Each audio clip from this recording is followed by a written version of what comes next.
You're listening to the We Are Libertarians podcast network. Find all of our shows at wearelibertarians.com. What if Galaxy AI could turn your to-dos into to-dos? Unlock everyday simplicity with the AI-integrated Samsung Galaxy S25 Ultra at Best Buy. Pre-order now at bestbuy.com. Best Buy. Imagine that. Hey guys, have you heard of Goldbelly? It's this amazing site where they ship the most iconic famous foods from restaurants across the country, anywhere, nationwide. I've never found a more perfect gift than food. They ship Chicago deep dish pizza, New York bagels, Maine lobster rolls, and even Ina Garten's famous cakes. So if you're looking for a gift for the food lover in your life, head to goldbelly.com and get 20% off your first order with promo code GIFT. Hey everybody, welcome to the show. I am Hodey Johns. I'm Jordan Kleinsmith. And I'm Brian Wohlgemuth. And this is Enemy of My Enemy. We are a libertarian program where we talk about different perspectives from a left libertarian, right libertarian, and center libertarian positions. Today, Jordan's going to be repping the lefties, Brian's got the righties, and I, Hodey, will have the center. Today, we're going to be talking about the recent stimulus. On March 11th, President Biden signed the American Rescue Plan into law. It is the third round of stimulus checks since the beginning of the COVID-19 pandemic. It is the largest of those. $1,400 will go to every taxpayer, with an additional sum to be sent to taxpayers with dependents. Exclusions are made for those who are in higher tax brackets. Many concessions were made to get the bill passed. A $15 minimum wage mandate that was originally included with the bill was dropped, and several earmarks were placed to assure the passage of the act. Many argue that this is necessary for relief for people who are justifiably struggling during the pandemic, while others say this is just digging us into a deeper hole. Brian, I'll start with you. What are your thoughts on the stimulus? The funny thing is that when you look at what stimulus is being used for and the dollar amounts given, great story I have is my daughter's boyfriend walked out of Walmart a couple of days ago, and there's a kid. He's just walking out with that cart, and he's happy, and he's got a basket full of groceries, and he's got this big karaoke speaker. Now, sure, he's getting what he wants, but, it's like, all right, is this really helping people that are hurting, or is it just buying people off so they can go ahead and put some more money into the economy? And the reality is it's a little of both, but just like what government normally does, it just basically says, we think this will work. They throw it out the door and pat themselves on the back, and then if it doesn't work, they go, we got bad information. Or if it does work, they go, hey, give us another couple of years. We'll do even better. So the ones that are going to pay for it, it's not going to be the debt. It's going to be all of a sudden when you walk up to Subway and order a foot-long sub, and it's $25. So. Okay. Jordan, what do you think? There's certainly the concern about the impact on, price levels and things like that over time. I mean, Milton Friedman talked about the whole concept of taking a helicopter and just dropping out dollars, on people. And that whole idea that if you do that, everybody's going to get money, but it's going to raise the overall price level for people. But I think the biggest thing that I would advise to fellow libertarians looking at this issue is to not make it into too much of an issue unless they're also prepared to really re-expose all of the other spending that's going on elsewhere. Because I think, if you think about what happened during COVID with the Federal Reserve, and how much money was injected. I mean, if you think about it, we have a $1.9 million cash infusion from this stimulus. Not all of it's going into American pockets, like arguably it should, if that's really what this is. A lot of it's corporate welfare and everything else. But at the end of the day, way more than that was already infused into our monetary system. It just went into financial markets as opposed into the retail spending sector. And so what we have here is that, you might have some folks, as Brian mentioned, inevitably you're going to have folks making frivolous purchases. I mean, it's the same thing with a tax return, though, or when they get their refunds. Arguably, I would advise anybody, as I try to do, I try to owe the IRS what I file every year, about $1,000. I don't want to float them a tax-free loan over the course of the year, and then try to get that back from them, especially for people in like California where they get IOUs 1 year and stuff like that. I mean, so you have to kind of look at it in the grand scheme of things. And I think overall, for a lot of people, this is very much needed money, and this is going to help them, make that rent check or make, whatever it is. It's going to be very interesting, like, as they say, lift moratoriums on evictions before too long here, that money is probably going to get forced to go towards rent more so than just frivolous retail purchases and things like that. So I would just encourage libertarians to just think about this in the grand scheme of things. Yes, there's going to be some injection into the retail sector. Yes, that might cause some shortages. Yes, we might see shorter term inflation in prices than maybe we're used to seeing because it's targeted, in the retail sector rather than in the financial sector where most of the new money gets flooded in, by the Federal Reserve and whatnot. So I would just say, like, yes, it's not ideal, but it's one of those situations where I think the three of us in many instances would all agree, like in a vacuum, in a perfect world scenario, ceteris paribus, all things constant, we'd say, no, this is stupid. Like, why not do that? Why are we doing this? But in a situation like this, where, we're already putting all this money into other sectors, we're already, the farm has already been given up, so to speak, and there's a lot of people hurting. And I guess the last point I would make is the thing I would advise a lot of libertarians to think about is, there's this sort of knee-jerk reaction a lot of times to say, well, there's a lot that the free market should be doing to help these people. And in a free market, all these people would be helped. And there's a lot already going on. I mean, GoFundMe, lots of awesome stuff happening to connect givers to that. But there's also huge infrastructural voids of stuff where the government, as for decades, just edged people out that would otherwise be providing those services. And so there is no private sector alternative for like short-term lending and stuff that, is going to be, with zero interest and stuff. So I think we have to also just think about the fact that there's going to be these transition periods where we need to just accept that maybe the government needs to be the channel in the short term as we phase it out and phase in, other alternatives. Cool. So my thoughts here, here's the thing. If this was actually a stimulus, the amount of money that they made could be used to give, and I'm just not talking about taxpayers. I'm talking about kids, everybody. You give everybody in the U.S. population $5,400 plus for the same amount, right, that we printed. So how much are you getting? Well, you're getting $1,400. So where'd the rest of it go? That's a problem. And so when you break this down, thankfully they actually had to read this entire bill in Congress. I don't know if you saw it. So it's funny because not many people watched it, but for those of us who tune in on C-SPAN, it's great to listen to them read their own earmarks as they go over it, like $50 million for my bridge in my district there. And it was just, it was a rarity. I know it didn't change anything. Obviously it didn't change their minds, still signed off on it anyway, but it was great to at least have those clips. So that way it's like, oh, if you want to listen to it instead of read their little earmark plans, you can actually do that. So the Wall Street Journal had a great breakdown on this. About $825 billion is for relief, actual COVID relief, and about $1 trillion is for corporate and special interests. So actually the majority of this is going to corporate and special interests. Now, here's the problem, the way monetary supply works. And I wasn't into economics. I got into it 5 years ago, and then I couldn't stop reading. I just read and read and read. And there's a reason people get so passionate about the subject of economics, because you'll see something where before you would have just been like, I'm sure they know what they're doing, or I'm sure this will all work itself out, and there's smarter people than me in charge. And then you read it and you're like, oh my goodness, I see exactly what's happening. I know what they're talking about.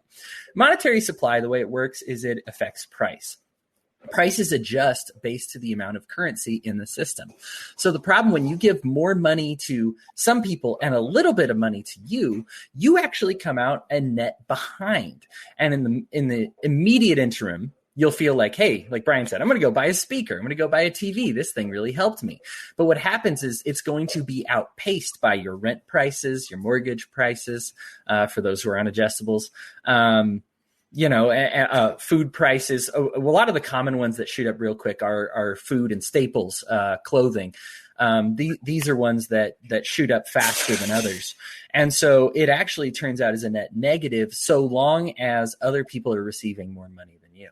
Now, I am with Jordan. I understand that I shouldn't say entirely, but I'm right in between you two. But I am with Jordan in the area that this is something that does need some balance. It is hard to say, like, let's just destroy the Fed today and then wake up tomorrow and everything will be fine.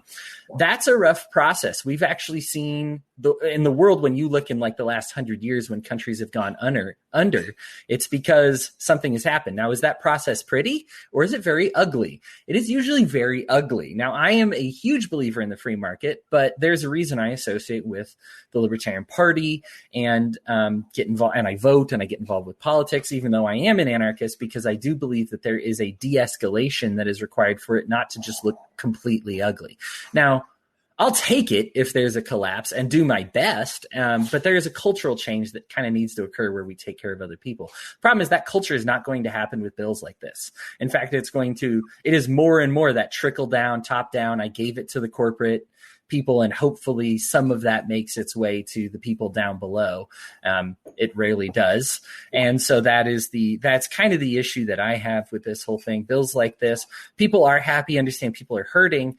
This kind of comes, too often I find my fellow libertarians kind of come at this from like a brutalist angle, which is, hey, they're suffering. Who cares? That's not my problem, not my business. That's on them.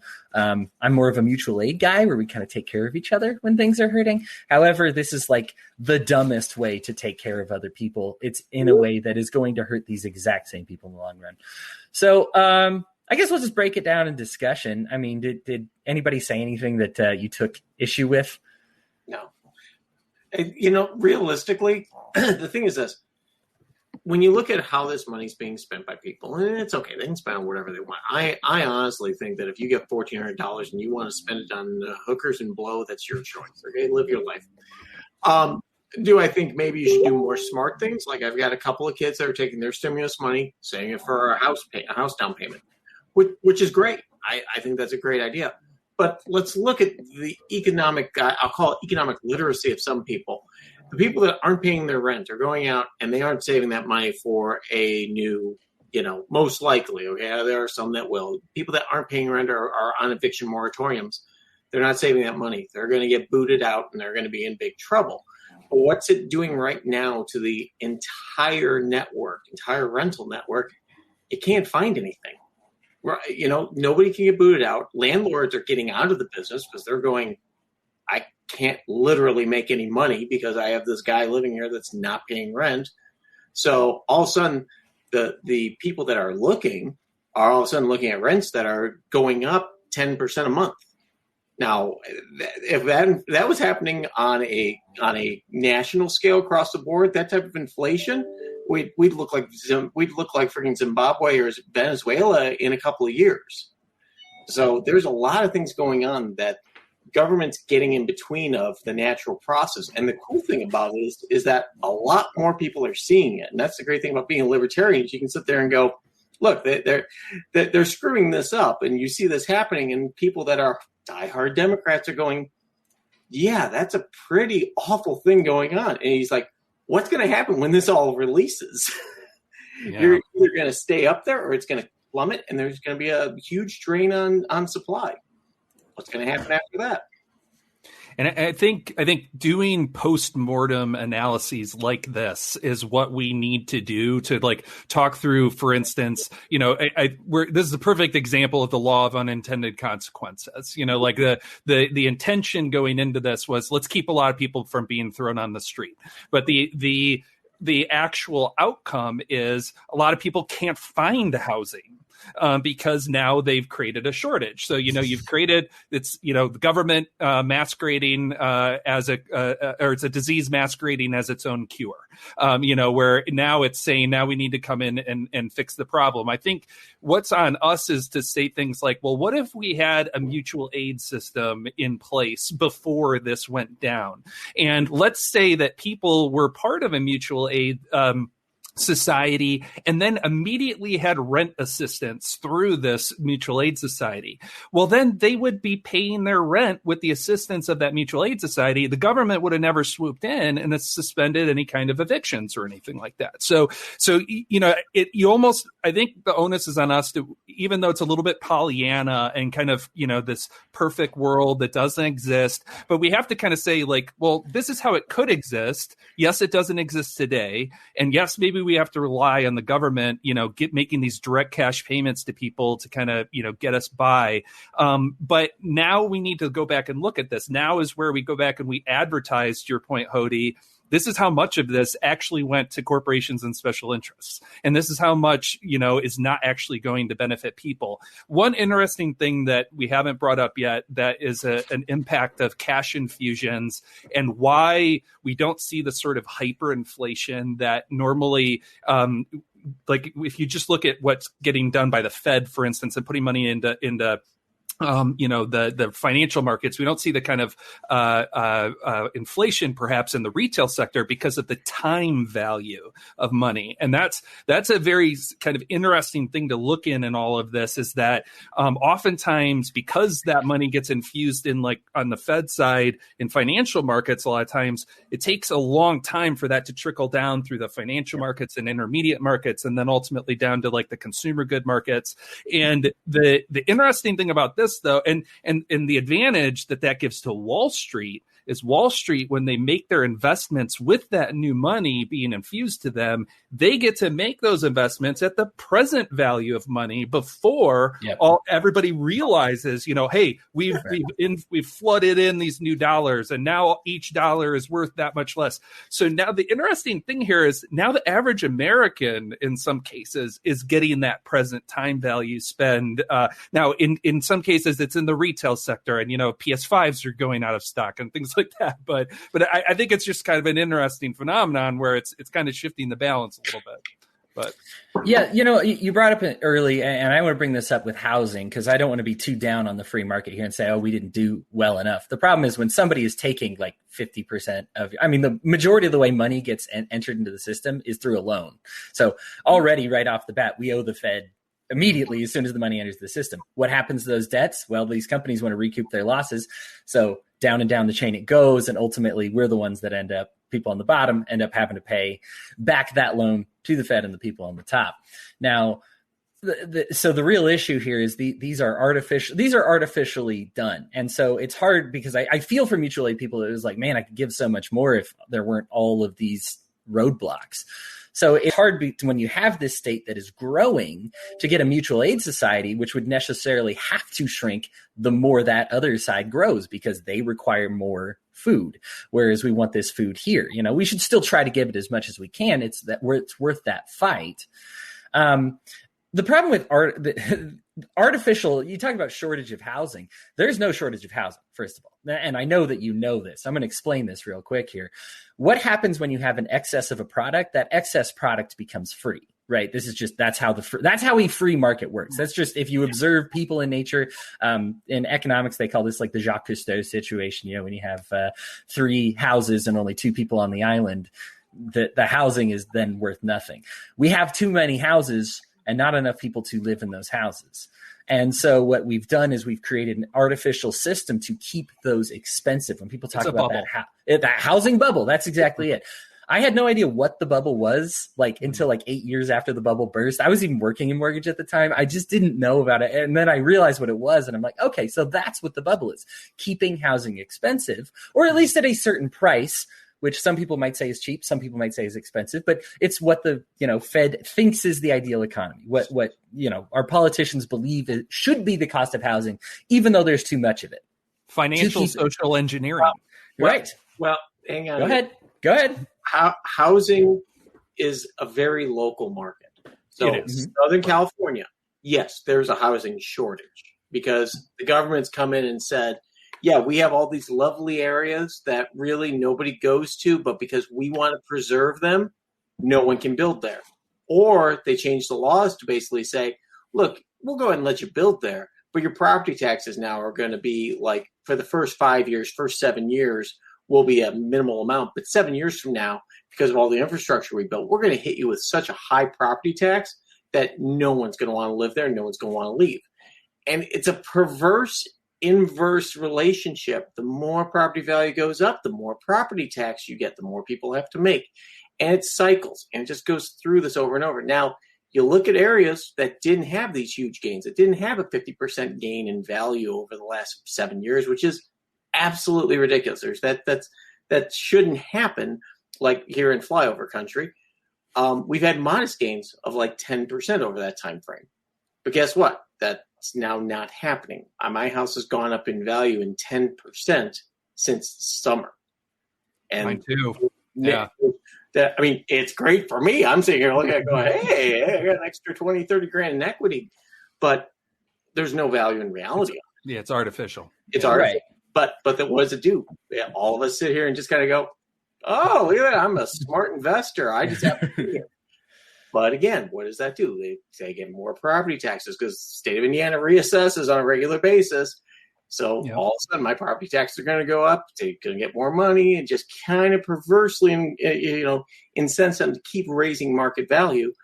But who does that hurt in the end? And it's the poor. It's kind of like cash for clunkers. What did they do? They sat there and took the biggest capital cost of the poor and said, nope, sorry, we're going to take that out of the market. We're going to destroy the used car market. We're going to increase its value by 100% in a matter of a couple months. And I was like, if you wanted to declare war on the poor, there's number one, what I would do to them. So we're now doing number two, which is, hey, that variable cost maybe you have for rent is kind of fixed. But all of a sudden, guess what? We're going to increase it by 20% here in the next year. Guess what? I mean, here in flyover country, you don't need $15 an hour minimum wage, which then gets back to the whole thing. The Fed shouldn't be doing this. This is a state local issue. And from a libertarian perspective, that is the easiest argument to make to these people to say, look, we don't need $15 an hour jobs out here. Because if you do that, everything's going that high. We're also going to have California prices. We don't want California prices. Right. And I'm aware I was starting to get I appreciate you stopping me from going full commie and being like all housing should be free. I need that check sometimes. Well, and it is, I think here's the problem is it is I'm making a general national statement. Sure. You're absolutely correct. Is this a local thing? Yes. Some people will pay extra money for their housing, even though they could get it free elsewhere because it's better. I mean, you can get free bananas out of the trash or you can get, the fresh bananas in the store. I get that. Sorry, go ahead, Brian. The other thing is that housing, though, isn't something though there's a huge supply and you can pick up and move it. If I don't like the store down the street, it sucks. I go to the store that's 5 miles away maybe because it's better. I have a town next to us. I won't name it because they have water issues and stuff like that.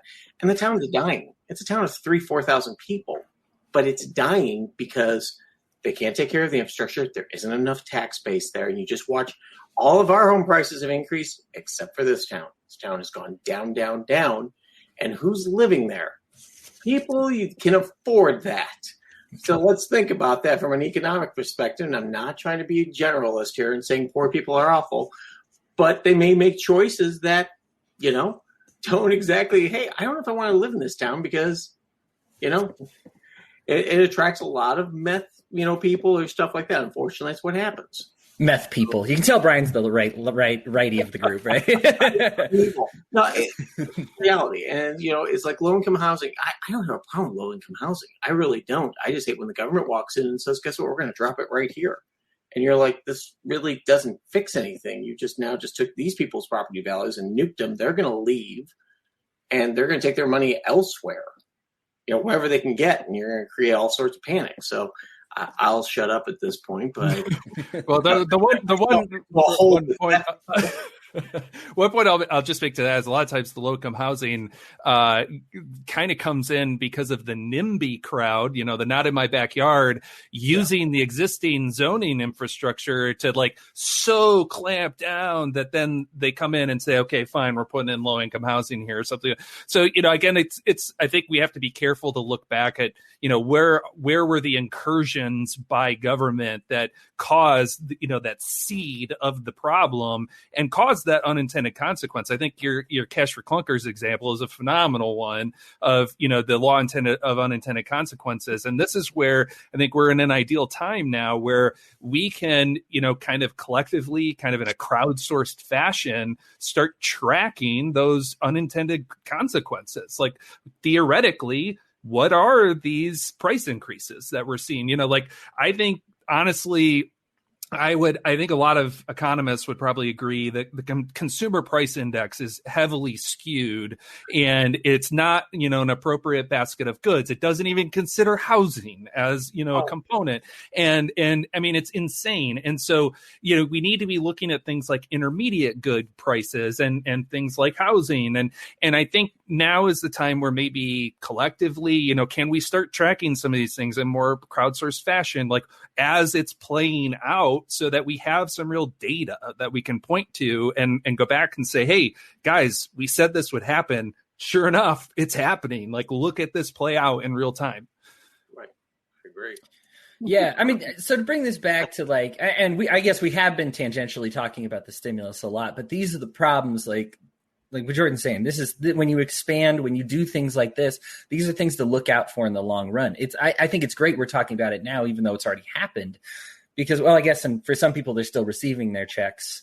I think it's they said the earliest it was going to be the 17th, but some people got it even before that. So got it and they just gave it to them early. Just how right. And so we've been, and some people are going to get it. Those without bank accounts, I think, are getting their cards towards the end of the month, something like that. So we're seeing it unfold right now. But even though it's already passed, the reason we talk about it now is because we can say, okay, now it's passed. Here's what to look for. Here's what's going to happen.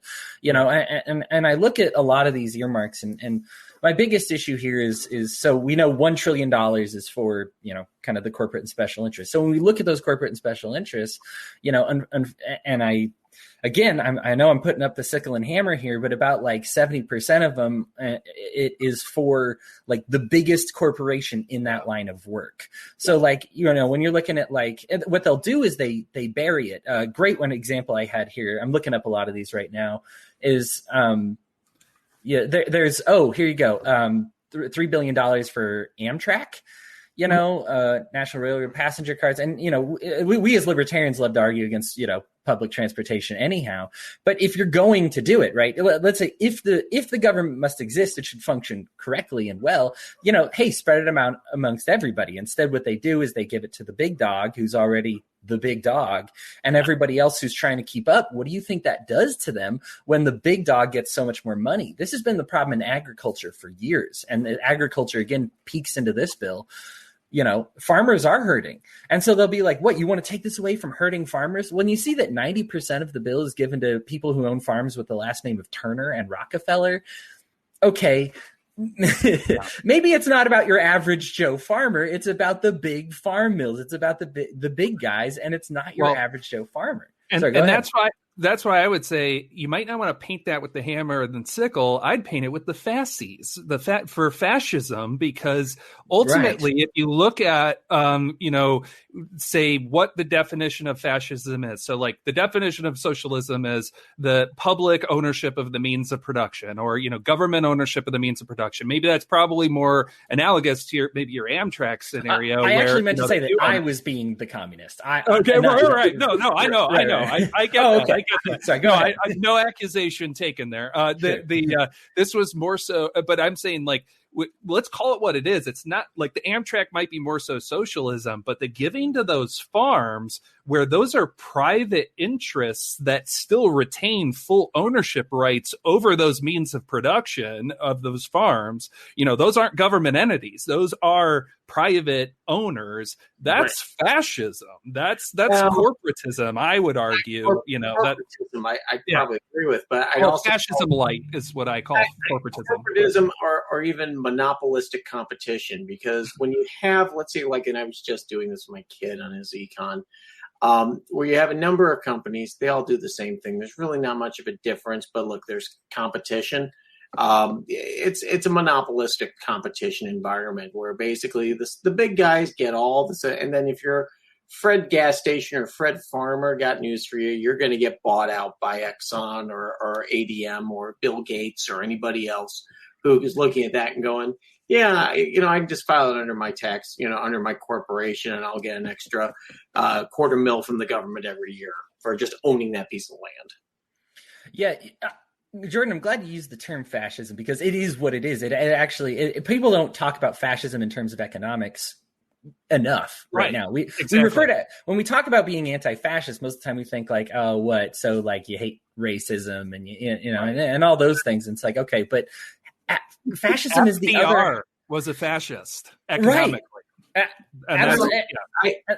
Go ahead, Brian. It's kind of one of those things where I'm about to squish you, but go ahead. Go ahead. I just sit there and look at it. When I hear the term fascist, it's like when I sit there hearing the Trump voter who's voted Republican her entire life for 70 years, and she's called a racist because she voted straight ticket Republican like she has for the last 70 years. And, the guy down the street, he's my town council. He's really nice. I'm going to keep voting for him. So I think when you use the term fascist and you throw it in there, it's like, yeah, okay, you can say technically it's right, but it's one of those things that falls into you lose people. It's inflammatory. Yes, admittedly. Yeah, I would agree. I think you got to know your audience. Yeah, I mean, I'm hoping that the audience of our listeners would be, more of the nuanced. I don't want to make too many assumptions, but would discern that. But out there that immediately when they hear commie or fascist, they immediately, blinders That's go. A good point. That's a good point. Yeah, but hey, I guess I'll push back on both of you now. But the thing that I have is fascist economics is a real thing. Like it has a real history. It was really crafted. It's actually really recent. Like people are alive when these things were founded and created and put together. And so we need to understand that like this is the comeuppance of that.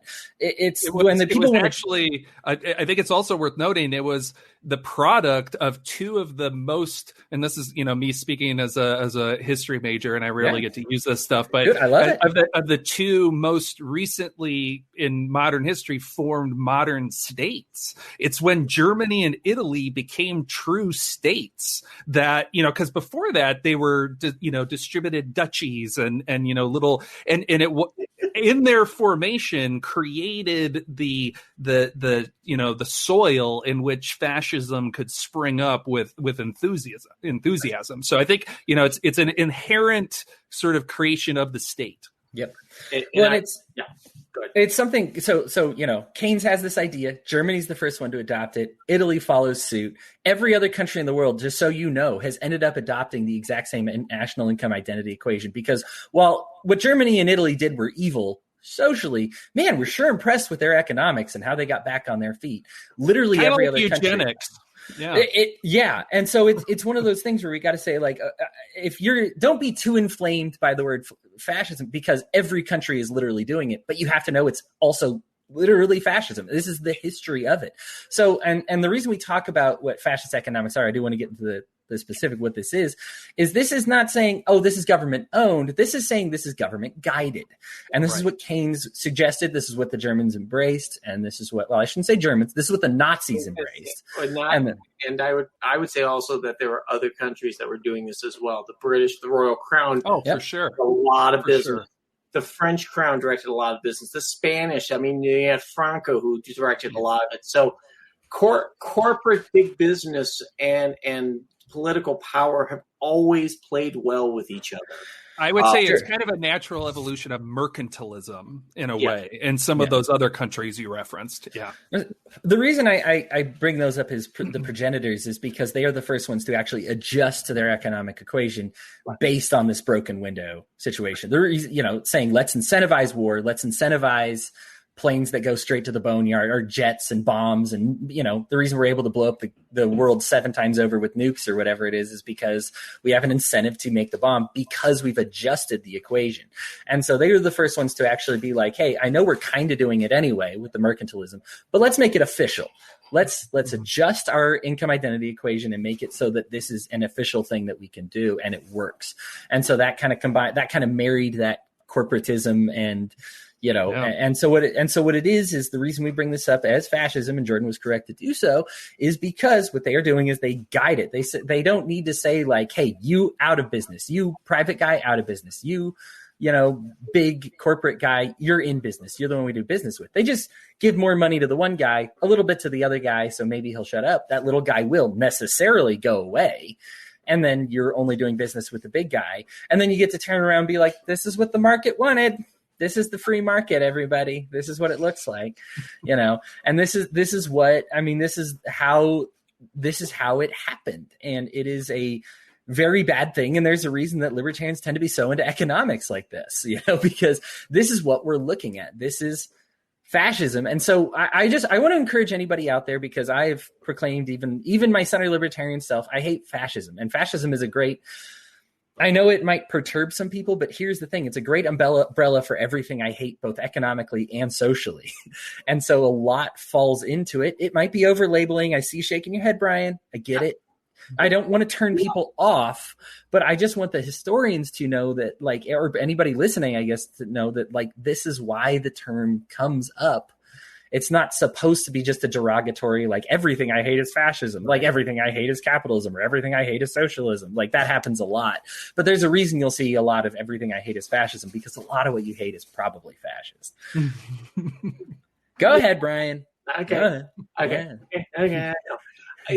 Again, this is who are we talking to? If we're talking to libertarians, yes, we can have this discussion. We can circle it around all day long. And this is fascist, not fascist. This is the same process, though, that we have seen with political power and economic power, and they often go well together. Saddam Hussein was a clear fascist. He was a single-minded ruler who, of course, wasn't the only person running the country. Saddam Hussein didn't walk in and runs everything from building sarin gas bombs, whatever else, to paying your water bill. It's a whole group of people that go up and support him, either out of I want to be just like him or close to him, or he's going to shoot me and my entire family.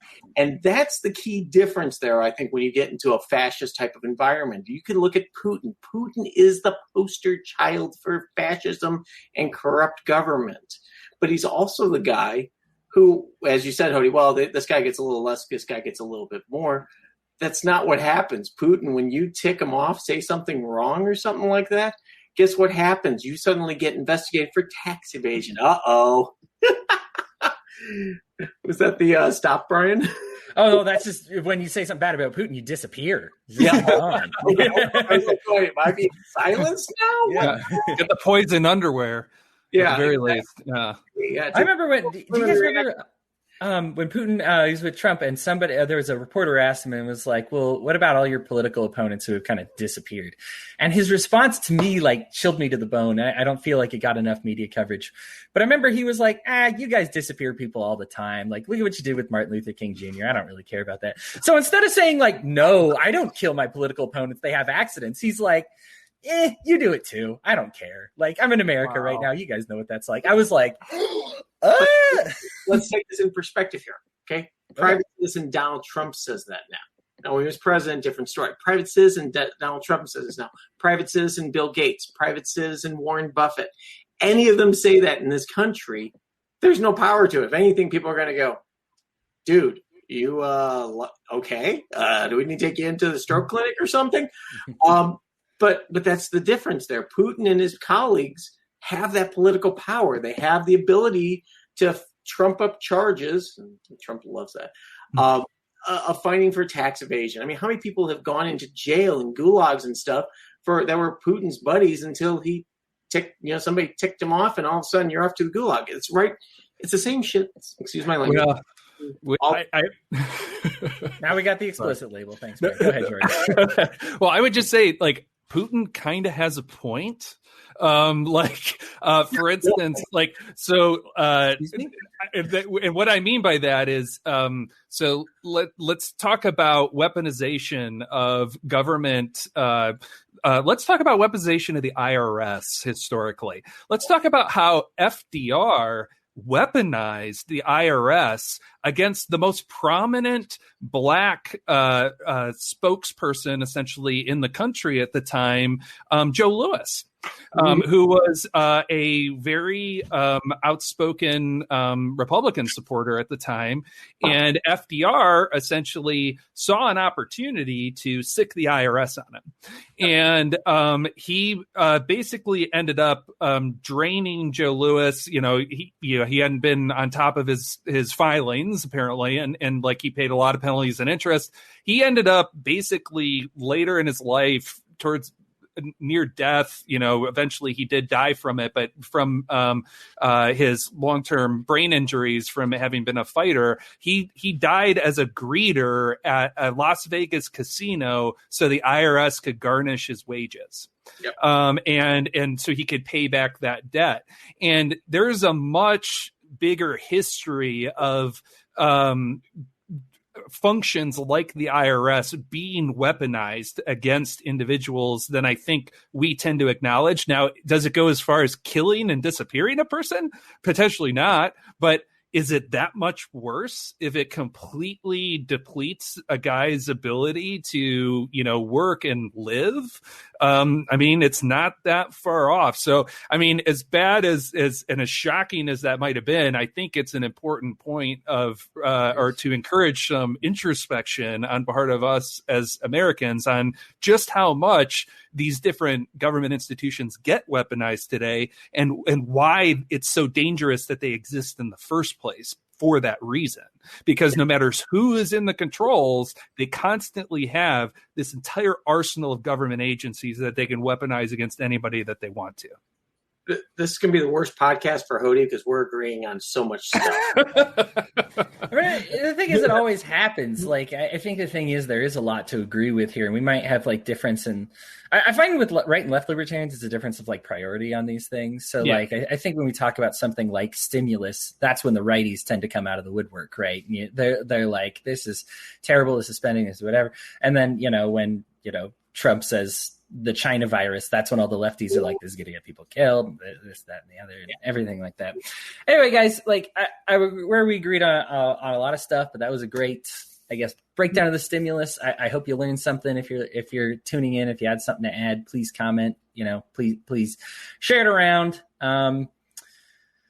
Okay, so I did want to talk. We're going to do the piece of my mind segment now, and I will start by giving you both a piece of my mind. And I have so much on my mind.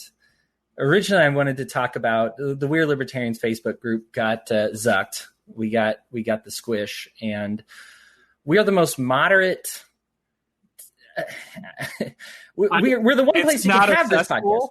It's not accessible, yeah. Right? But even then, like it's one of those that's encouraging of right and left values. This is kind of the one place I can do this podcast because other networks have their audience, and their audience wants to be fed, wants that massage. This is kind of the one place where I can say, it's okay that this person's a left libertarian. It's okay that this person's a right libertarian. This person's center libertarian. We're all going to get along.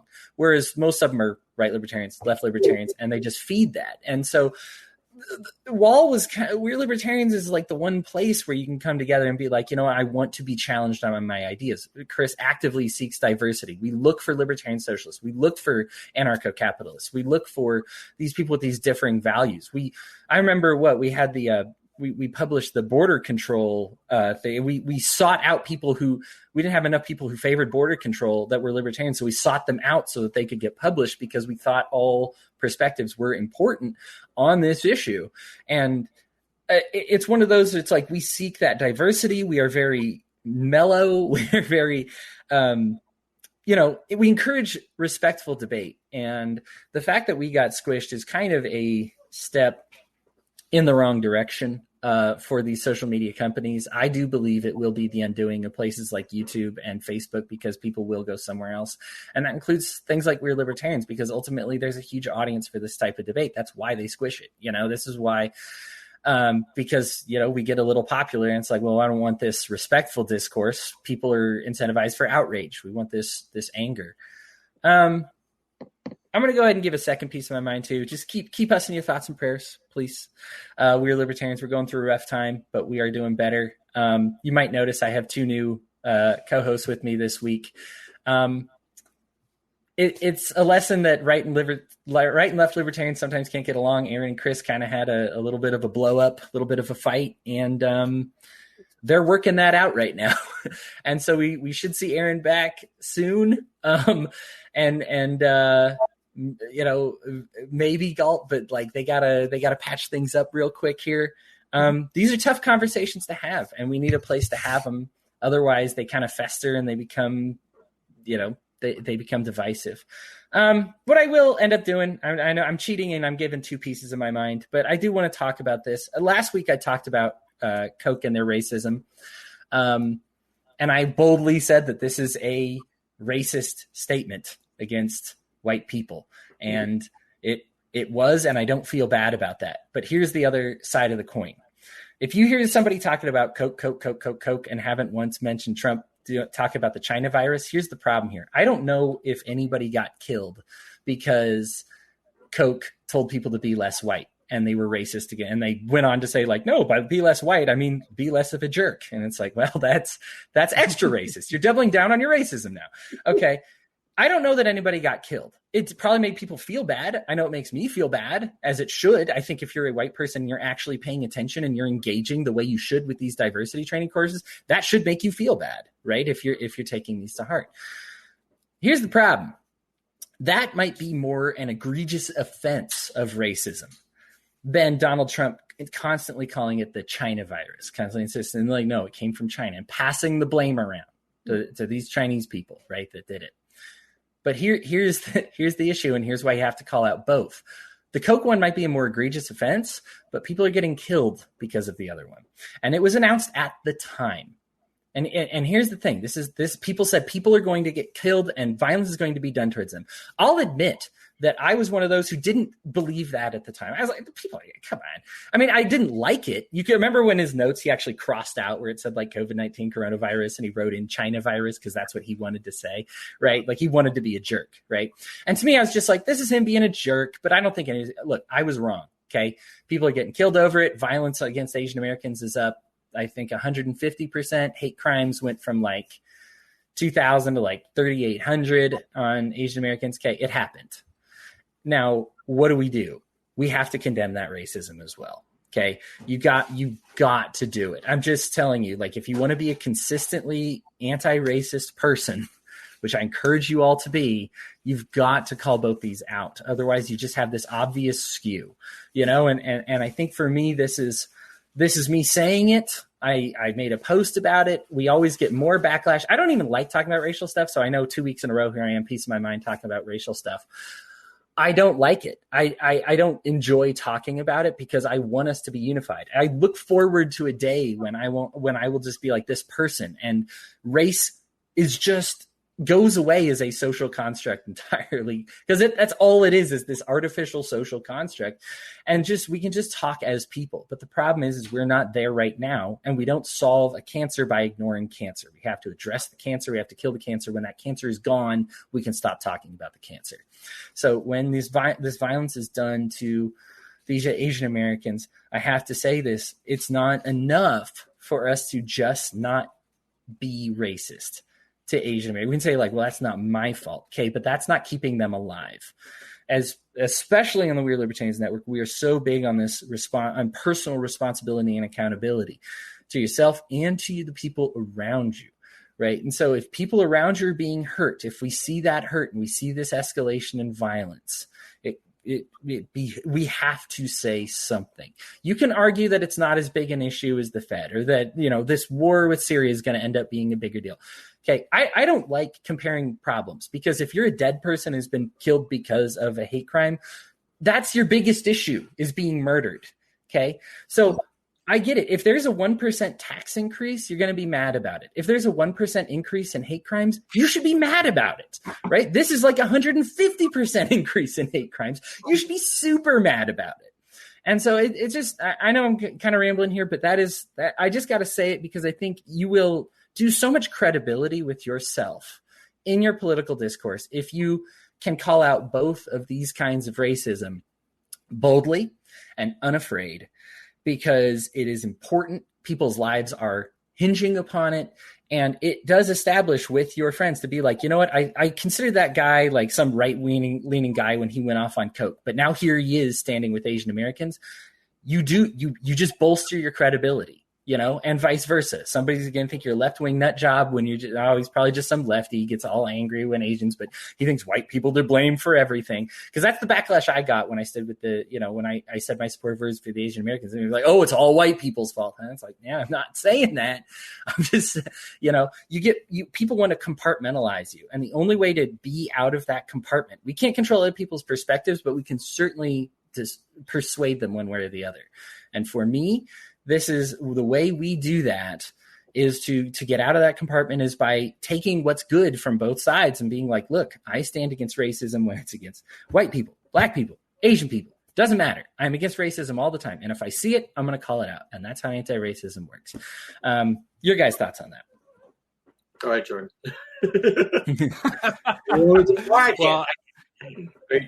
Whichever way. Sure. Hodey, I understand. And the big question is, can you trace the increase? You can sit there and say, hey, look, math-wise, this all lines up. Trump said this started happening. But the question comes down to, is it tied to that? Are we getting better reporting? There's a lot of caveats in that. And I'm not downplaying it. I'm not saying it. Definitely any uptick in any sort of death is something that should be seriously taken a look at.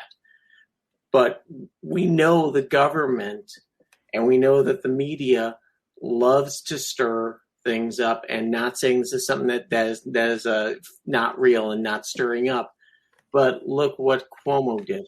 Look what all these people did. And honestly, if I was Cuomo and I knew that my orders killed, 15,000 people, which is way more than what has been reported, not diminishing their deaths. But I'm saying there's so much going on, and our media finds something and sticks with it, and sometimes it's great, but like the Pentagon Papers, all that stuff, that's not happening. We're finding people getting upset because Coke put out a thing that said be less white, which, how do I tell my 17 or my 18-year-old, hey, you need to be less you? It changed around. But what it gets back to is this. Yes, my entire phrase about libertarianism is always don't be an asshole. No, that's judgmental, and you got to kind of look at that and say, all right, what makes me an asshole? Well, if you're being racist against people because of this, you're probably an asshole. So don't be that asshole. Be that person that you hear somebody say something awful, go out and say, hey, don't say that. It's kind of hurtful. Imagine if I said this to you. And I've just done that recently with somebody that I love very much and try to correct. But you also have to realize there are some people that just aren't going to change. Oprah is one that said it. Racism is going to die one of these days because the people, the young kids are growing up into, they're realizing that that's not how society should run. But a lot of the people that are hardcore racists, there are some out there, yes, they're waving Trump Confederate flags. This is my culture. Fine, wave it. Wave the flag. Do whatever you want, because I'd rather see you waving that flag and being an idiot than being told, shut up, you're wrong, and then just hiding it and going into, wherever they are to stew and get angry, because those are the ones you got to really be concerned about. It's the ones that get angry at everything that goes on.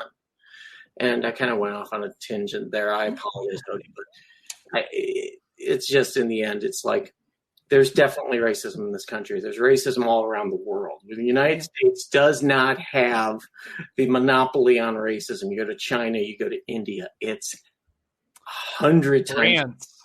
Yeah, France. Western Europe is one of the most racist places you can go in the world, easily. And part of it is they're just so homogenous, that they don't have a lot of people that around. There's a lot you can read into just the anti-Semitism in Western Europe. But I think the big reaction I want to make to you, Hodey, on that is a very pragmatic one. And this is that if we, as many of us say, I know, this was kind of, I think, the tagline of the Free State Project, but the whole idea of like achieving liberty in our lifetime, like if we want to see a freer society on a pragmatic level, we got to get a whole lot more inclusive. Yep. We have to engage and make people of other cultures feel comfortable associating with us, because if you do the math, we're not going to get a quorum if we're just going after, the paleocons and stuff. Like, that's not going to get us to the point we need to get enough people, in that critical mass of liberty believers. We have to engage with other groups. And the only way to break down that door and remove the most critical barrier possible with those other groups is by making sure that they know we're going to hold people accountable that try to do them harm, whether that is physically or by just being a real asshole to them, as Brian said. Like, I think we need to preserve the idea of disassociation and the boycott, as a positive thing. I mean, that is how bad things get solved and edged out of societies in a free and open market, is through disassociation and boycotts.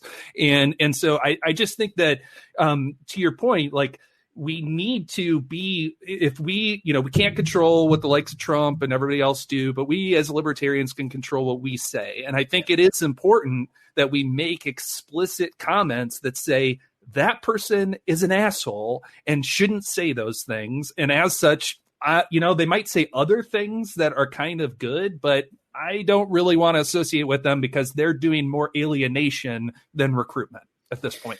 Right. And there's a great, and I guess I'm really going to show my center libertarian colors on this one. There is a great balance here, because I think we have to play this by ear and really use your conscience and use your judgment on this one, because some people do need to just be blocked, be cast out, just be like, you know what? You're committed to your cause. I'm done with you. You know what I mean? Like, I'm not going to rent my house to you and let you do that. I'm not going to do business with you. I choose to voluntarily disassociate with you because you are too far gone. That being said, I do agree with what Brian said. And this is not just shutting people up. Right. It's about giving them a pathway out. It's so important. Right. I think when people find themselves in racist circles a lot, now there's some people who wave it loud and proud. And in that case, all right, you know what? You're proud of it. See ya. But there's some people who find themselves there. And I think there's a way to tell. Like I said, there's not really, you have to use judgment on this one. I mean, one of the big things with me is, like, an anarchist, is I just don't believe there's no one law is going to perfectly do anything. Judgment can never be supplanted. So we have to use our personal judgment, meet with these people, to say, like, hey, I believe I can reach this person and get them out.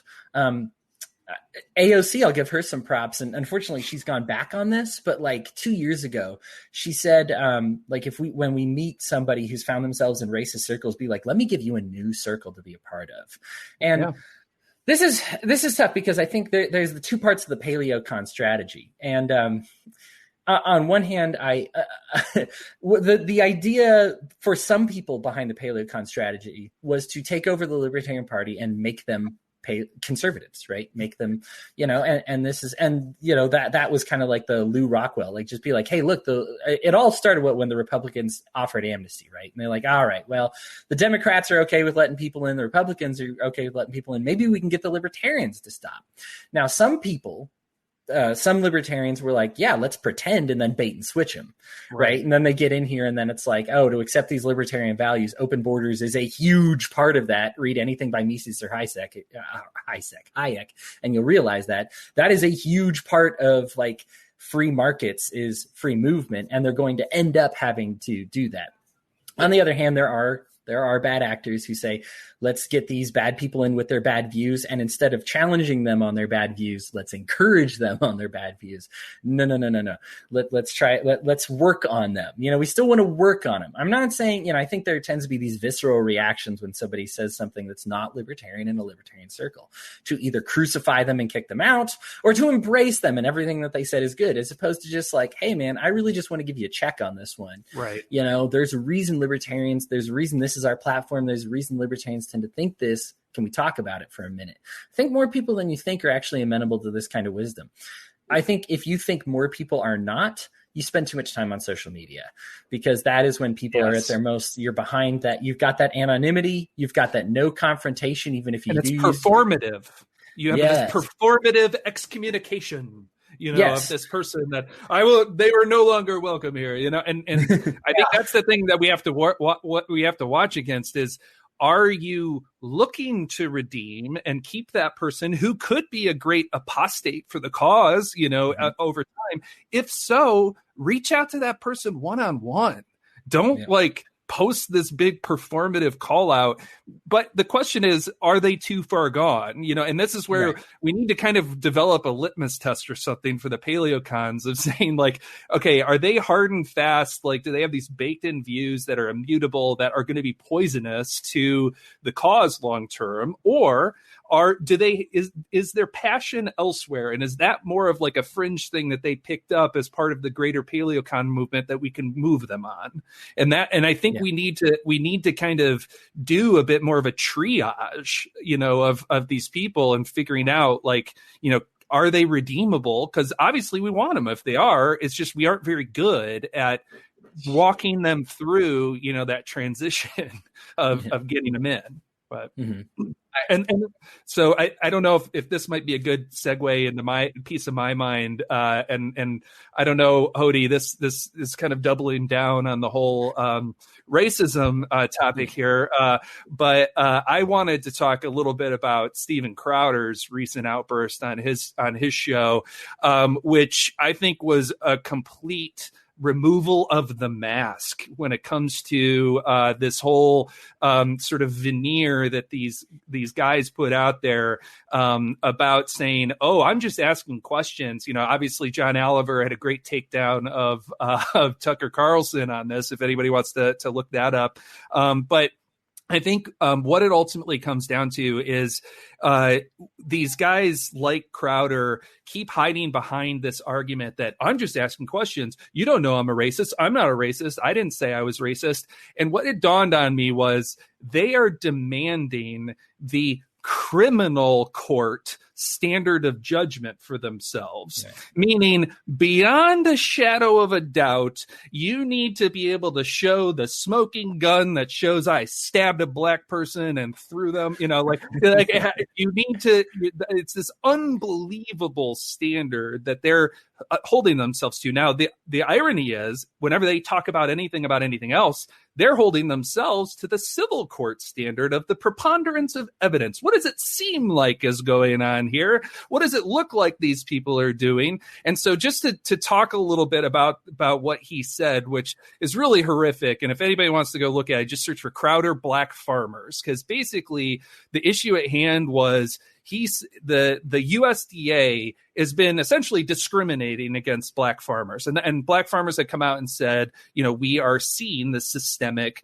discrimination. Now, as a libertarian, my first thought is, if the government is a party in a disagreement, I'm going with the non-governmental party as the probable winner that I'm going to support, and saying that the USDA is probably doing screwed up stuff. But no, what does Crowder do? He pulls up an image of like the picture American Gothic with two gangster heads put on it, essentially, and says that, why are these people coming out and wanting to take our lands? Like, it's not like we're going to Detroit and looking at their dirt and saying that, oh, this is great for planting. Oh, no, it's not, because it has too much meth in it.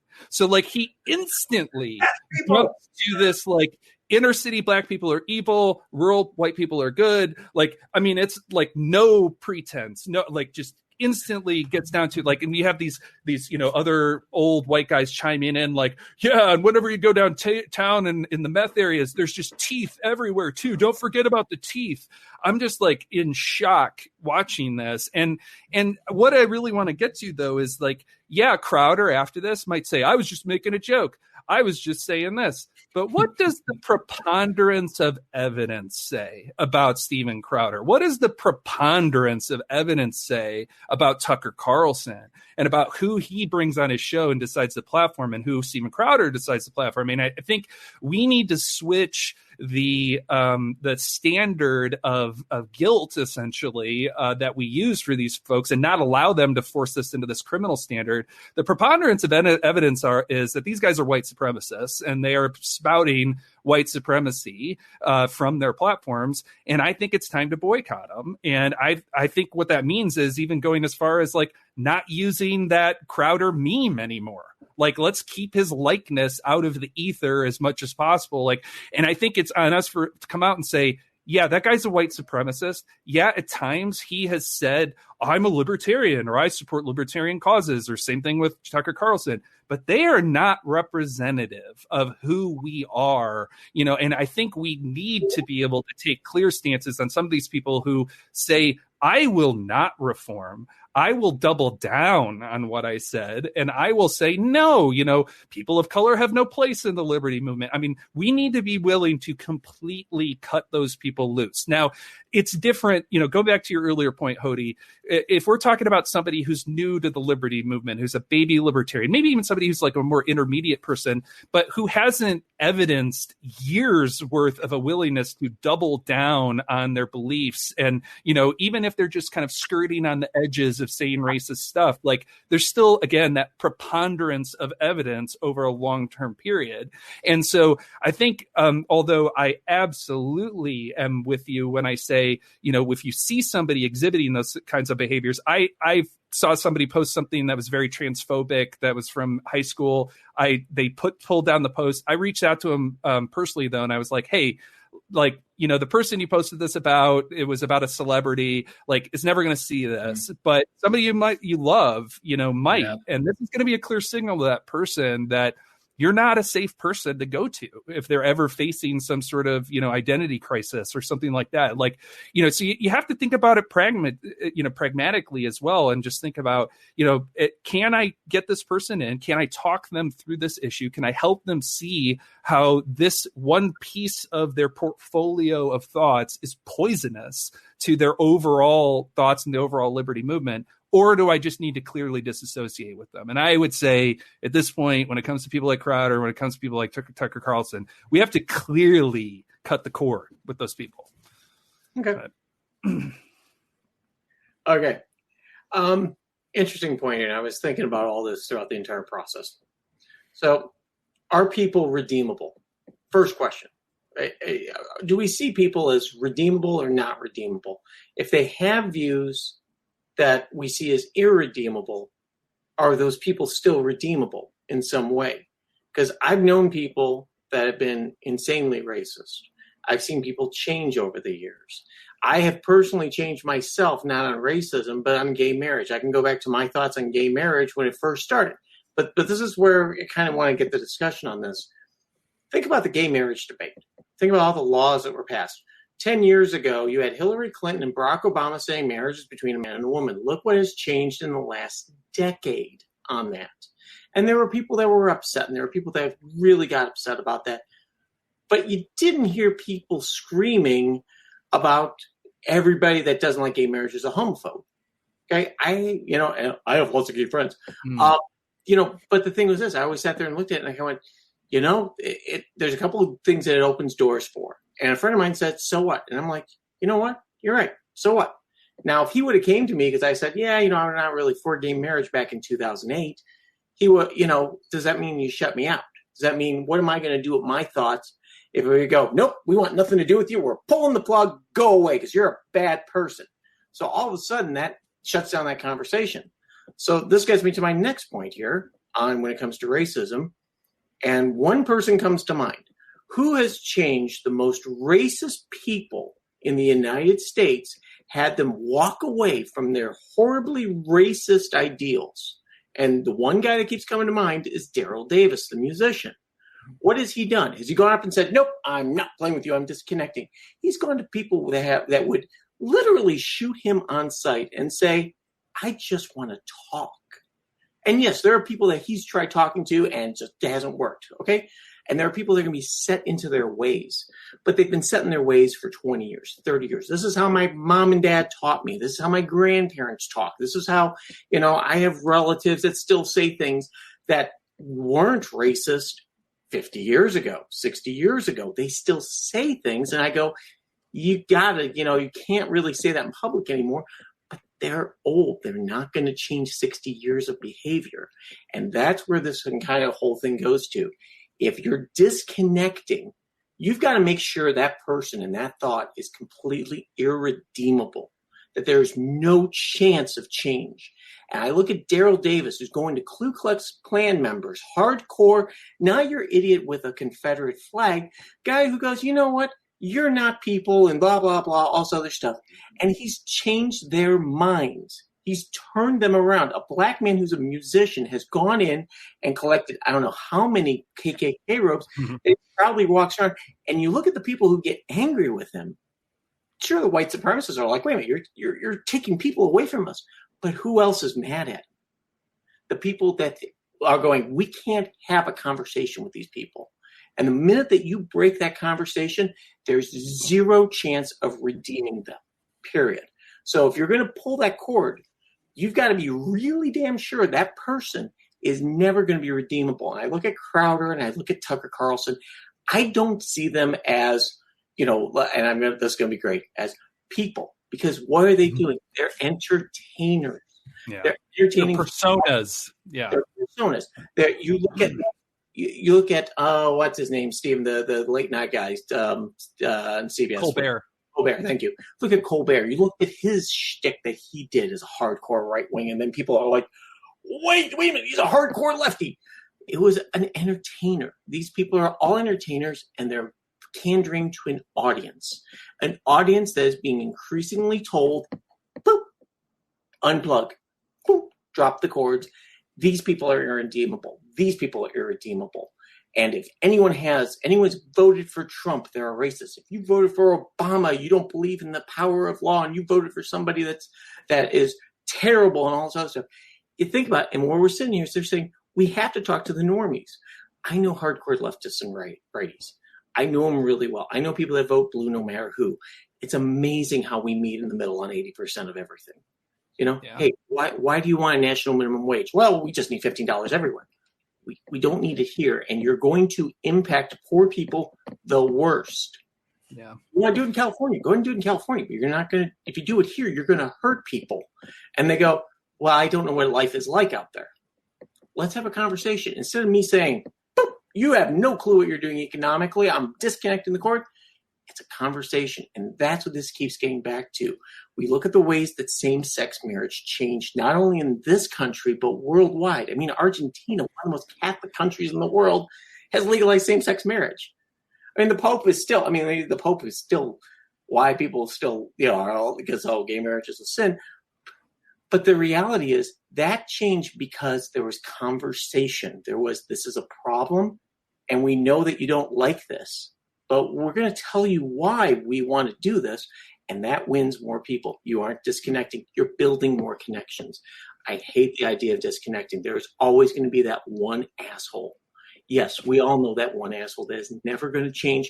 They probably have a screw loose, and you're probably going to want to disconnect with them anyway because they think that the peanut butter sandwich told them to go shoot JFK. So if those are the people, and as I said, it's a very rare time that you would disconnect from somebody, but an entertainer, stuff like that, when you get to boycotts and stuff like that, boycott away, have fun. The one problem I have with it is when you go after somebody who goes up there and says, you know what, I think the Coke thing was stupid, and I think that was racist, like what Hodey said. Now imagine a group of people heard that, we have this lovely little broadcast, they go out and find my work and they say, you have a racist, you need to fire this person. Okay, they can do that. My company could fire me. I've lost my livelihood. Guess what my viewpoint is on racism now? I've all of a sudden polarized you. Yeah. polarize them. And that's exactly what's going on. There are no consequences for these people. When they sit there and go as a mob into a place and you got to do this or you got to fire this person for having and yes, there are people that have bad days. There are people that say things that are terrible. But if you see them as irredeemable and you throw them out, guess what? That irredeemable. They become another. Yeah. It doesn't change. And just to add a little bit of clarification there, I think it's not so much that I advocate completely cutting off communication. I think it's an important to distinguish between the public and the private sphere in this case, in the sense that I would say, let's say I were, and I this would be very masochistic, but let's say I were friends with Tucker Carlson. If I were, I would probably want to maintain a back channel with him and be friendly and try to redeem him. But publicly, I don't want him carrying the banner of libertarianism adjacent to some of the things that he said. And so I think that's where I wouldn't necessarily advocate like a complete social alien, complete exile, out of a society or anything like that. It's more so not allowing them the ability to say, I'm a libertarian, even when they hold completely anti-libertarian views, and being able to say, no, that person, even though they claim themselves to be a libertarian, at least right now, based on the basket of views that they're espousing, they are not representative of libertarianism. And maybe I continue to talk to that person and try to get them over the hump of, that last 20%. And I agree with you. I think it would be bad to completely alienate people, because that's when they go off in their echo chambers and you create, terrorist cells and things like that. So I agree. I think cutting them off is the wrong idea, but I think we can't be too appeasing of them either in public by saying, oh yeah, that guy's a libertarian. Yeah, he's got some bad views and he just says these things every once in a while, but look at all these people he's bringing into the movement. It's like, no, that person is toxic and they have toxic views. I will be happy to call them a libertarian if they adopt libertarian views, but until that time, I will call them out as not being libertarian. Yeah, and that's fine. Sorry, Hodey. It's okay. Yeah, you both are talking over me. Yeah, my turn. My turn, damn it. The mute button. Right. So my background, I have a lot of religious studies in my background. That's what I majored in. So I have a lot of examples that kind of border on this. So bear with me for a sec, but I promise it's all libertarian. So one of the things that that inspired me was I loved the debate between Bill Nye and Ken Ham about evolution versus creationism. And I remember there were something like 17 atheist outlets that said Bill Nye lost before the debate because he was willing to debate. And I hated that, because I think for me, I respected him, and I'm a religious person. I respected him so much for going up and just saying no, these are people that deserve to be debated with. I might hate his view. I might hate Ken Ham's view and his whole idea of this, and I might not believe anything he has to say, but people believe that, and so it's a view worth talking about. I think so this ties into kind of the race issue, which is the just asking questions thing, right? I'm just is it okay to ask the question if races are not genetically equal? Yes, it is okay. However, the answer to that question has been answered, and it's an overwhelming amount of evidence that says, yes, race is, in fact, genetically, we know that humans, for whatever reason, have no subset species. We're all the same genus and species. We have no subset species. We actually originally thought they were different. We killed the other subset, the Neanderthals. Right. We got rid of them. Yeah, right. Or their skin is clothing. Right, but the idea was, in the Neanderthal thing, we joke about it, but the thought was that Neanderthals were still around, and it's funny because this mentality we talked about Europe earlier still very much exists in Europe, and I'm not even talking about white against black. I'm talking French versus Italian versus Spanish versus Luxembourgian. We're talking these little groups of people in their country think they're better than the other white people in Sweden and Denmark, and it's just. It is one of those that they still hold on to this genetic thing, even though the question has been answered. So the thing is, I love I'm fine with somebody asking the question as long as they genuinely ask the question. When they ignore the answer, that's when I have the problem. And this kind of ties into like, so another guy who's loved to flirt with the movement is Stefan Molyneux. And I have a huge problem with it because he wrote a whole book that was about genetics and how like IQs are tied to them. And was like, what, am I not allowed to observe this? And I'm like, well, no, you're allowed to observe it, but then you also have to examine the facts, the science. You have to examine all these other things. And so I have a huge problem with it because you can't be passionate enough to write a book about it and talk about it 90% of the time and then just be like, well, I mean, I'm just throwing it out there. It's like, well, I mean, if you're talking about this 90% of the time, have you not done any work, any effort, any attempt to understand? And so this is why and I'm going to have to, I know you both have kind of tamed off the disassociation thing. I think there is a time to disassociate with somebody even before they're completely irredeemable. And this is why, because I do believe there is a time when people will look at it and say, well, you didn't say anything when your movement said this. And I do think there's a time when you have to stand up and say, I remember once, so another good example, Arvin Vora, I like the guy most of the time. He talked about shooting up a school and that being a good idea, or a school board, I guess, and that being a good idea. I was too quick to kick him out of the movement, but people did need to know in a public way that I disassociate with what he said. So I do think there is kind of a time for that performance, not that it's a performance, but for me to communicate to other people who are maybe attend school boards or who, don't like everybody murder. Else feels welcome. Right. Yeah. To be like, hey guys, that does not represent me. That's not welcome here. That type of behavior isn't welcome here. That being said, I do think there should be time to be like, hey, look, Arvin, fix yourself. He did say that he regretted it. And, there's that. And so like, maybe there's a time for him to like come around on it. I think that here's the thing when we talk about like Daryl Davis, who's an incredible human being, very brave person. Not everybody's a Daryl Davis. I'm big on missionary work, again, with the religious thing, but I think this is my last religious inference, is that there are people who need to be reached. And what we do is, when I work with other missionaries, we talk and we say, like, well, who's the best person to reach this right. guy? Here's the type of questions that they're asking. Here's the type of problems that they have. I disassociate with some people because I can't reach them. I'm not the right person. I'm not maybe brave enough. I'm not smart enough. I'm not, and I don't even want to say it's just that, but sometimes you just have a niche, like, hey, I'm very good at talking with people. Like one of the things that I discovered was I was very good at reaching out to people about borders, right? About about opening borders or elimination of borders entirely. And it was something that I was very good at reaching out to right-leaning people about. And I'm like, man, like I'm really good at this because I can appeal to their sense of economics, to their sense of, small government, to their sense of property rights. And I have a really good pitch for it. I have a really good shtick for it. So like, if you have some right winger who is supportive of borders, I usually won't block the person because I'm like, hey, I can get you over here. Like, give me some time. Let's talk about it. Let's have an honest debate. And like, as long as they're engaging me honestly, I feel pretty good about making them in support of open borders eventually. Right. The issue that I have is, well, obviously some people don't engage honestly, in which case I can't do anything about that. But sometimes they'll ask a question that maybe I'm not good about. One of the things that,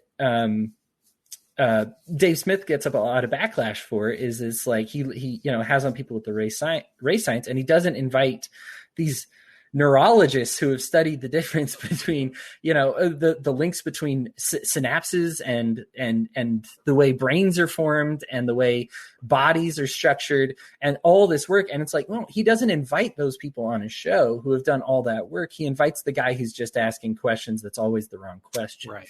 Well, you don't have to stuff your audience. So. Right. Yeah. And it's part of that is having an audience as well. And maybe maybe in a way we're feeding into the We Are Libertarians audience because they like being challenged and they like hearing left and right and center views and all that. And they don't want the same thing. But I think for me, I've always been true to myself, and this is the place where I belong. And I think there is a place where you say, I'm not being true to myself. I'm doing it because I have an audience, and this is what they're going to love, and this is what they're going to lap up. Maybe Crowder falls in that category. Maybe he's genuinely a white supremacist. Either way, after that, you kind of can't you can't defend him anymore.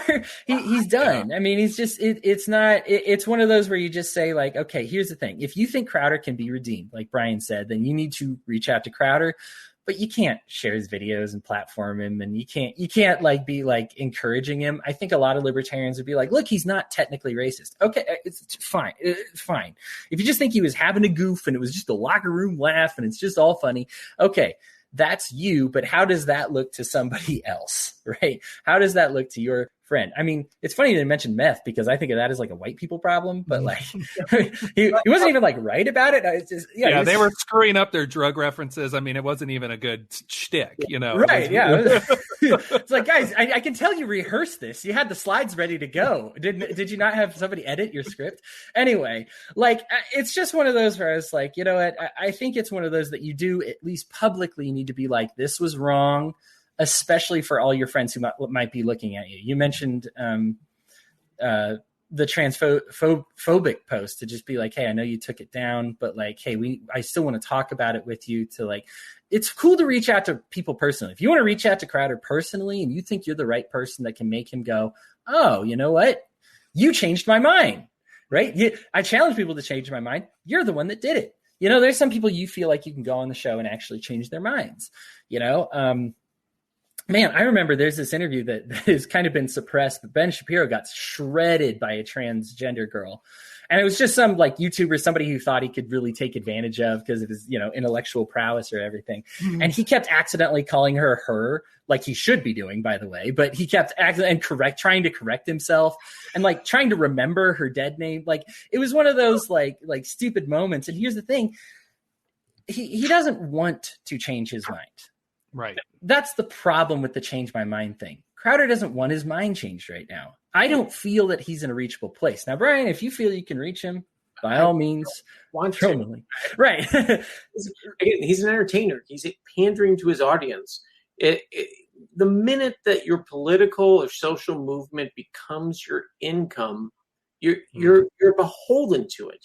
And you're beholden to your greatest donors. So if I all of a sudden decide I want to launch a podcast and I see all my Patreons are like, you know, you're kind of a little fuzzy on this racism thing. I think, you know, there's really something to be said for, you know, I got to make rent this month. So yeah, I'm going to do what you guys want. So that's when you cross that ideological golden handcuffs. Yes. Is what I would call that. Yeah. You cross that line. It changes. You become an entertainer and you pander to your audience. Stephen Colbert panders to his audience. MSNBC panders to their audience.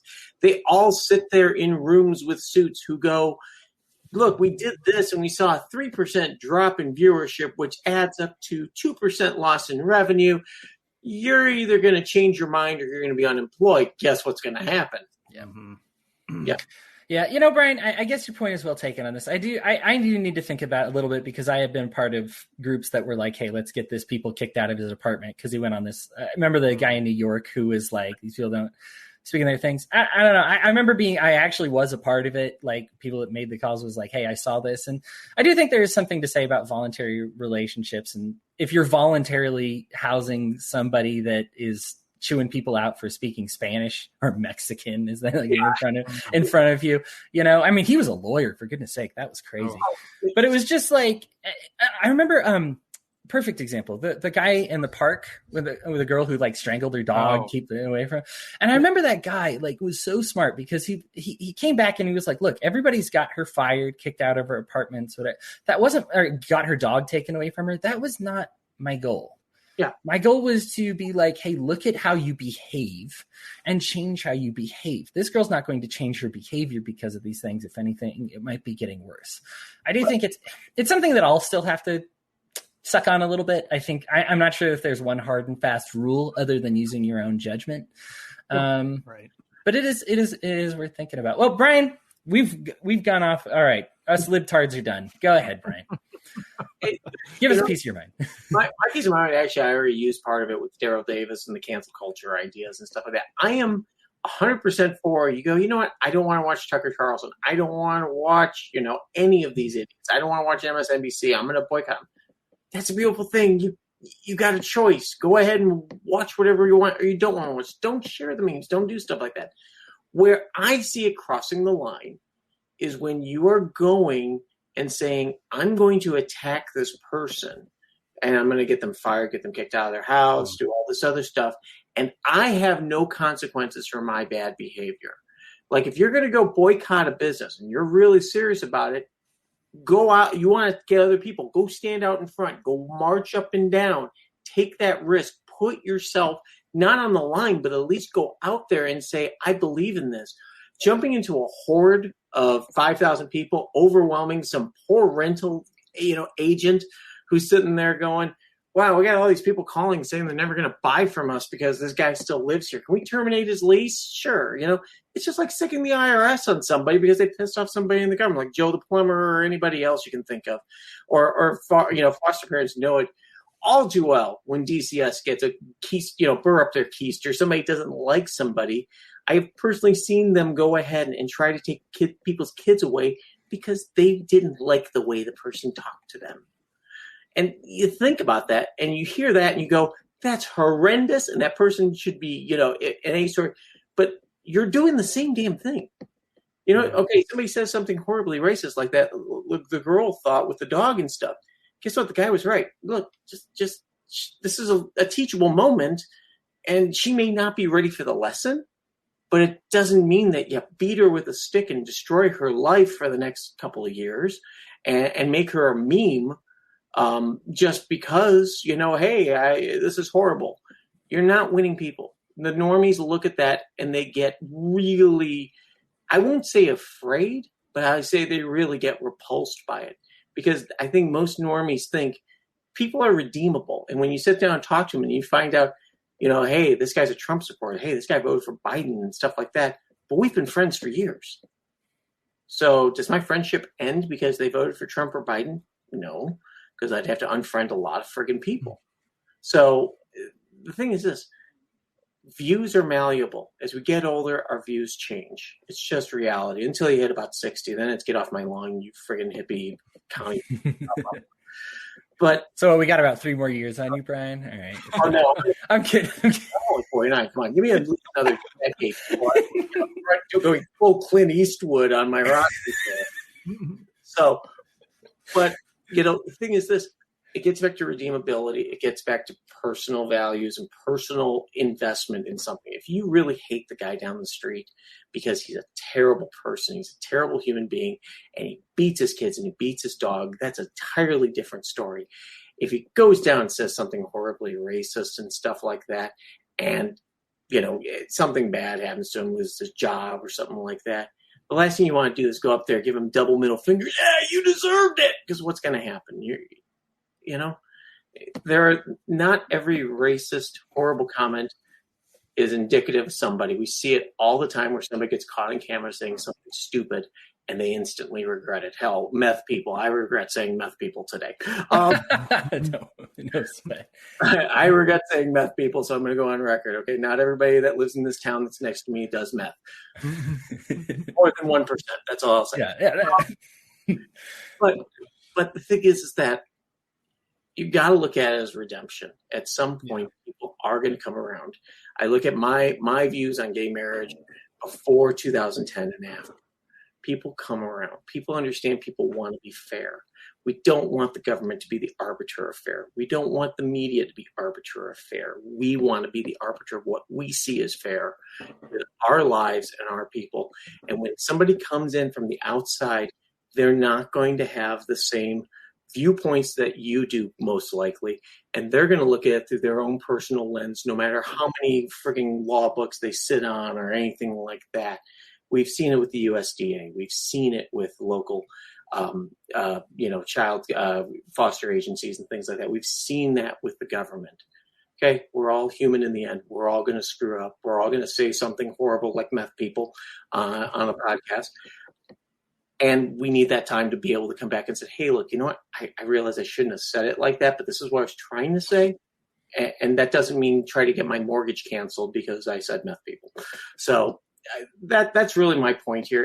If you're really that invested in destroying someone's life, then you need to make that same investment and risk the same problems coming back on you, because that's what ends up happening a lot of times.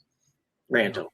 I apologize. No, I think that's a very valid point, Brian. I think we all collectively need to have more, compassion and empathy for the people that we're arguing against, and kind of try to think of ourselves in, what if I were that horribly misinformed on a topic? Like, wouldn't I want to be shown the light? And I think, it's one of the unfortunate consequences of social media culture is the instant knee-jerk tribalism that tends to get people in camps, and then defending bad behavior just because that person's in their tribe, or advocate or decrying what would be good behavior from the other tribe, and and that sort of thing. And so I think you definitely hit on something very important there, and we all have to have empathy in thinking about, like, if this person messed up, like, what if I had that mess up? But at the same time, I think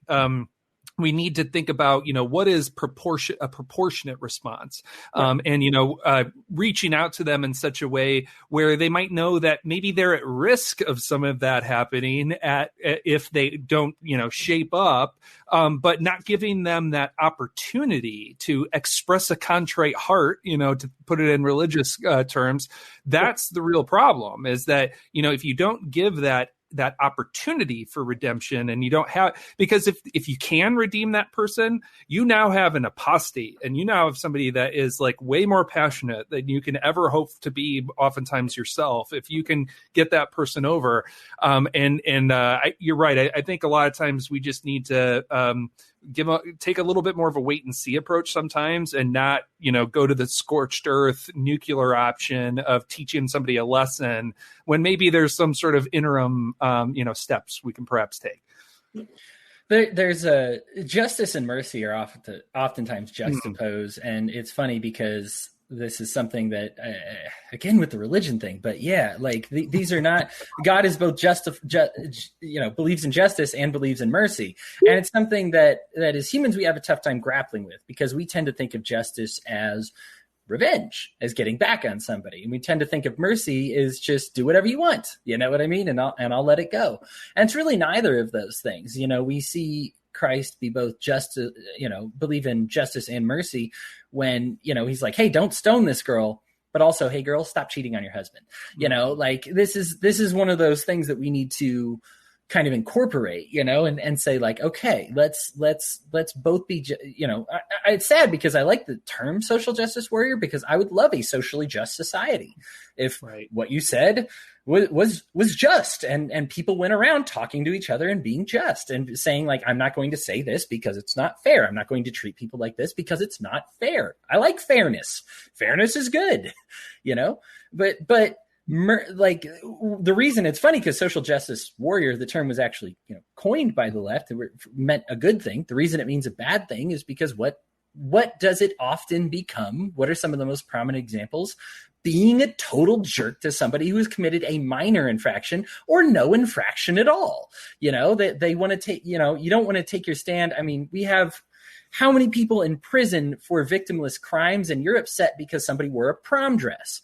Okay, you're not a valid actor anymore. Your opinions don't matter to me anymore, because here you are screaming at the top of your lungs because some girl wore a dress that she thought was cute and had no ill will in her heart, and you want to cancel her and get her kicked out of school and make sure she can never see your friends again or talk to your friends. And here it is, the guy you voted for president put a few million people in prison, ripped them away from their families and kids for smoking pot. I'm sorry, you've invalidated yourself. And so, like, I understand, like, why there's a negative connotation with social justice warrioring. My brother really kind of changed my mind on this one, because he considers himself a social justice warrior, and we talked about it. And he really was like, hey, listen, like, let me talk to you, like, about what I mean about social justice. And I want this socially just society. And there's a good way to go about it, and in creating that justice while still having kind of that mercy, or at least that, like, hey, let me tell you how that might come across. Like, I think that's such an appropriate thing to, with, like, the girl in the prom dress, to be like, hey, let me just tell you how this might come across to some people. Just a heads up, like letting you know why it might upset some people. Now, the prom dress thing was dumb because it wasn't even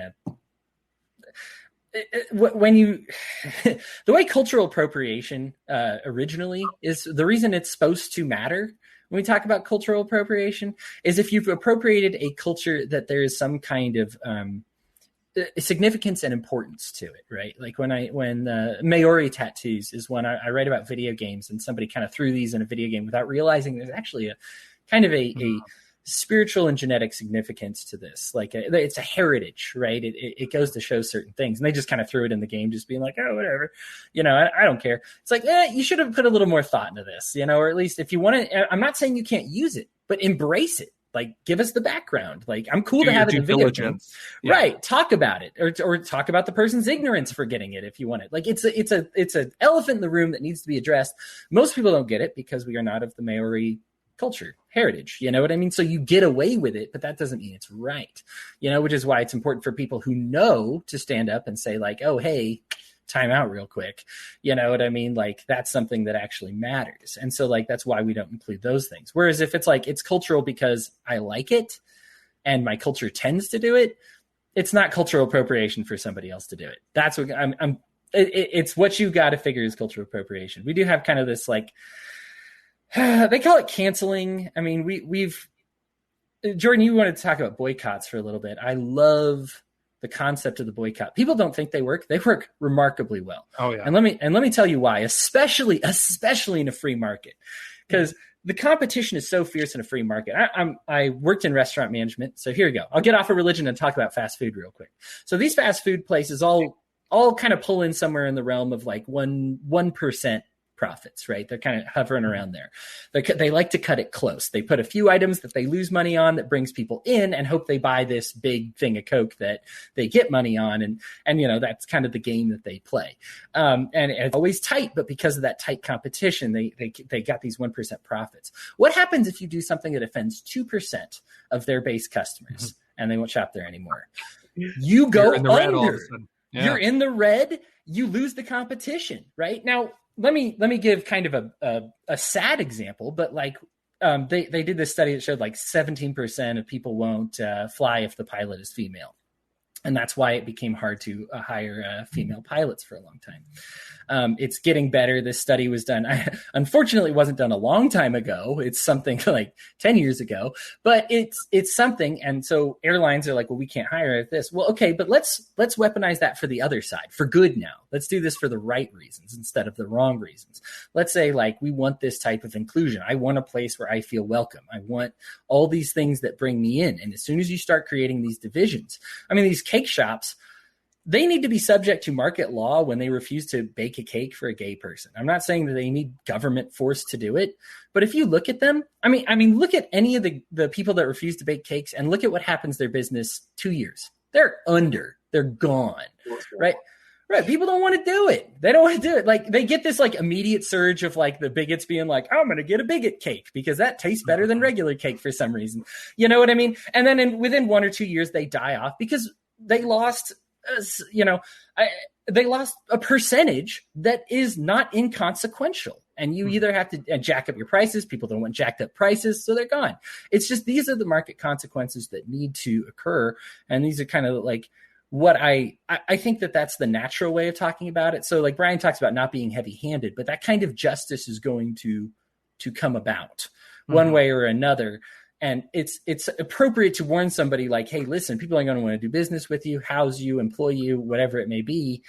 This isn't even me forcing you out of it. Because I think that's kind of what like when people negatively refer to cancel culture, they kind of want this very artificial force. Like, let's turn it off.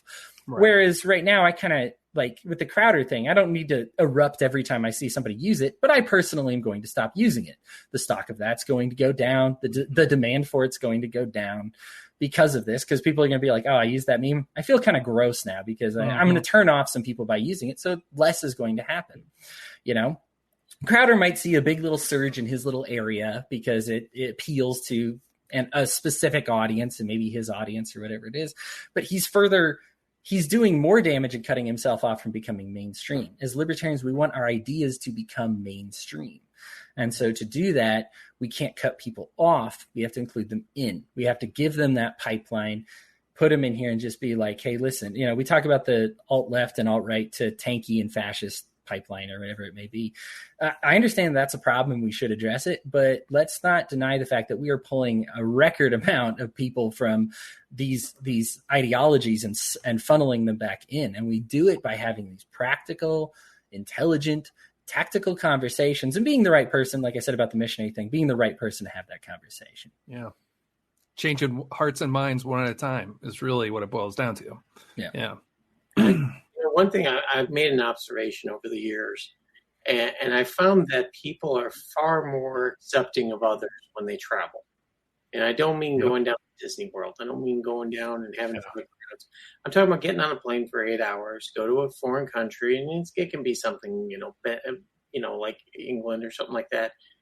But you start seeing things differently. And it gets back to the whole Rick Steves discussion that he had, is that changes everything when you sit down. When he went to Iran, right during all the middle of the garbage that was going on during Obama and stuff like that, he went over there and met with the Iranian people, and they're like, wait a minute, you don't want to kill us? You don't want to burn the country down? No, actually, most Americans really don't give a crap about it. They don't like your government, maybe, but people, no, they're fine. And it's amazing how that changes people's minds over time. And a successful economy breeds that type of travel. Yes, some of them are never going to leave the state. I've known a few people that we were the first time that we ever took them out of like the county area, and it's like going, you've never driven out of state? No, never. It makes you a missionary of sorts. I know, but that's the whole thing, that you have to find somebody to do a missionary trip. I think missionary trips, they tend to be a little one-sided, kind of a number kind of thing. Hey, we need to get some of these. I had a friend that went to India and was very proud of the number of people he converted to Christianity. And I was going, are their lives any better? Well, no, it's still a complete shithole. But I converted them. It's like, okay. India's a shithole, everybody. Live from Brian. I can say that because Brian, yeah. Anyway. I'm kidding, buddy. You're fine. I can say Shenzhen is a shithole, but it's improved a lot. But there's been to South Africa. The parts of South Africa are a complete shithole. The people there will tell you it's a shithole, but it's because of the corrupt government. It's not because of the people. You'll find that the people there have become far less racist than they were 20 years ago. But they're also seeing a resurgence in racism because they're being told they're terrible human beings, the white people there. They're only a 10% minority, but they're being told they're terrible and that they need to leave and that they need to get off their land and that they're going to take it back and they're going to do horrible things to them. And this does happen. And if you hear that and you're going, yeah, that's pretty awful. I can tell you something. Everyone I talked to in South Africa that was white has an exit plan because they know it's going straight to shit. And that's unfortunate because that's a country that could be a banner to the world of saying 20 years ago, we were one of the most racist governments. 20, 30 years ago, one of the most racist governments on the planet. And we've completely come around.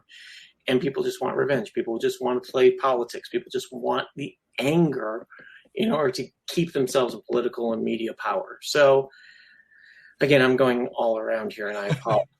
Well, one thing I'll just touch on that I think is really awesome is somebody who was a big proponent of that message was Anthony Bourdain.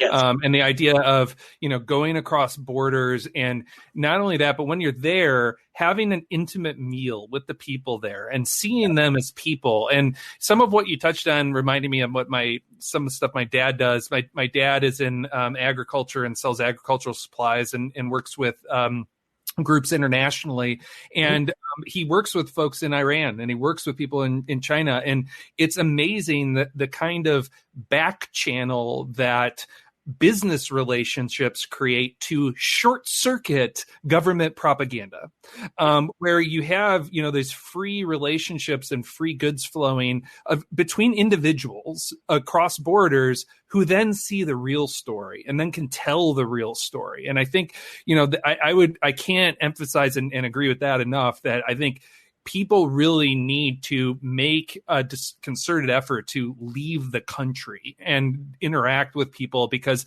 otherwise it's hard to see the reality other than what, say, the government's going to paint for you. And you really want to see that humanity so that you can see past that. It helps bolster you against that propaganda over time.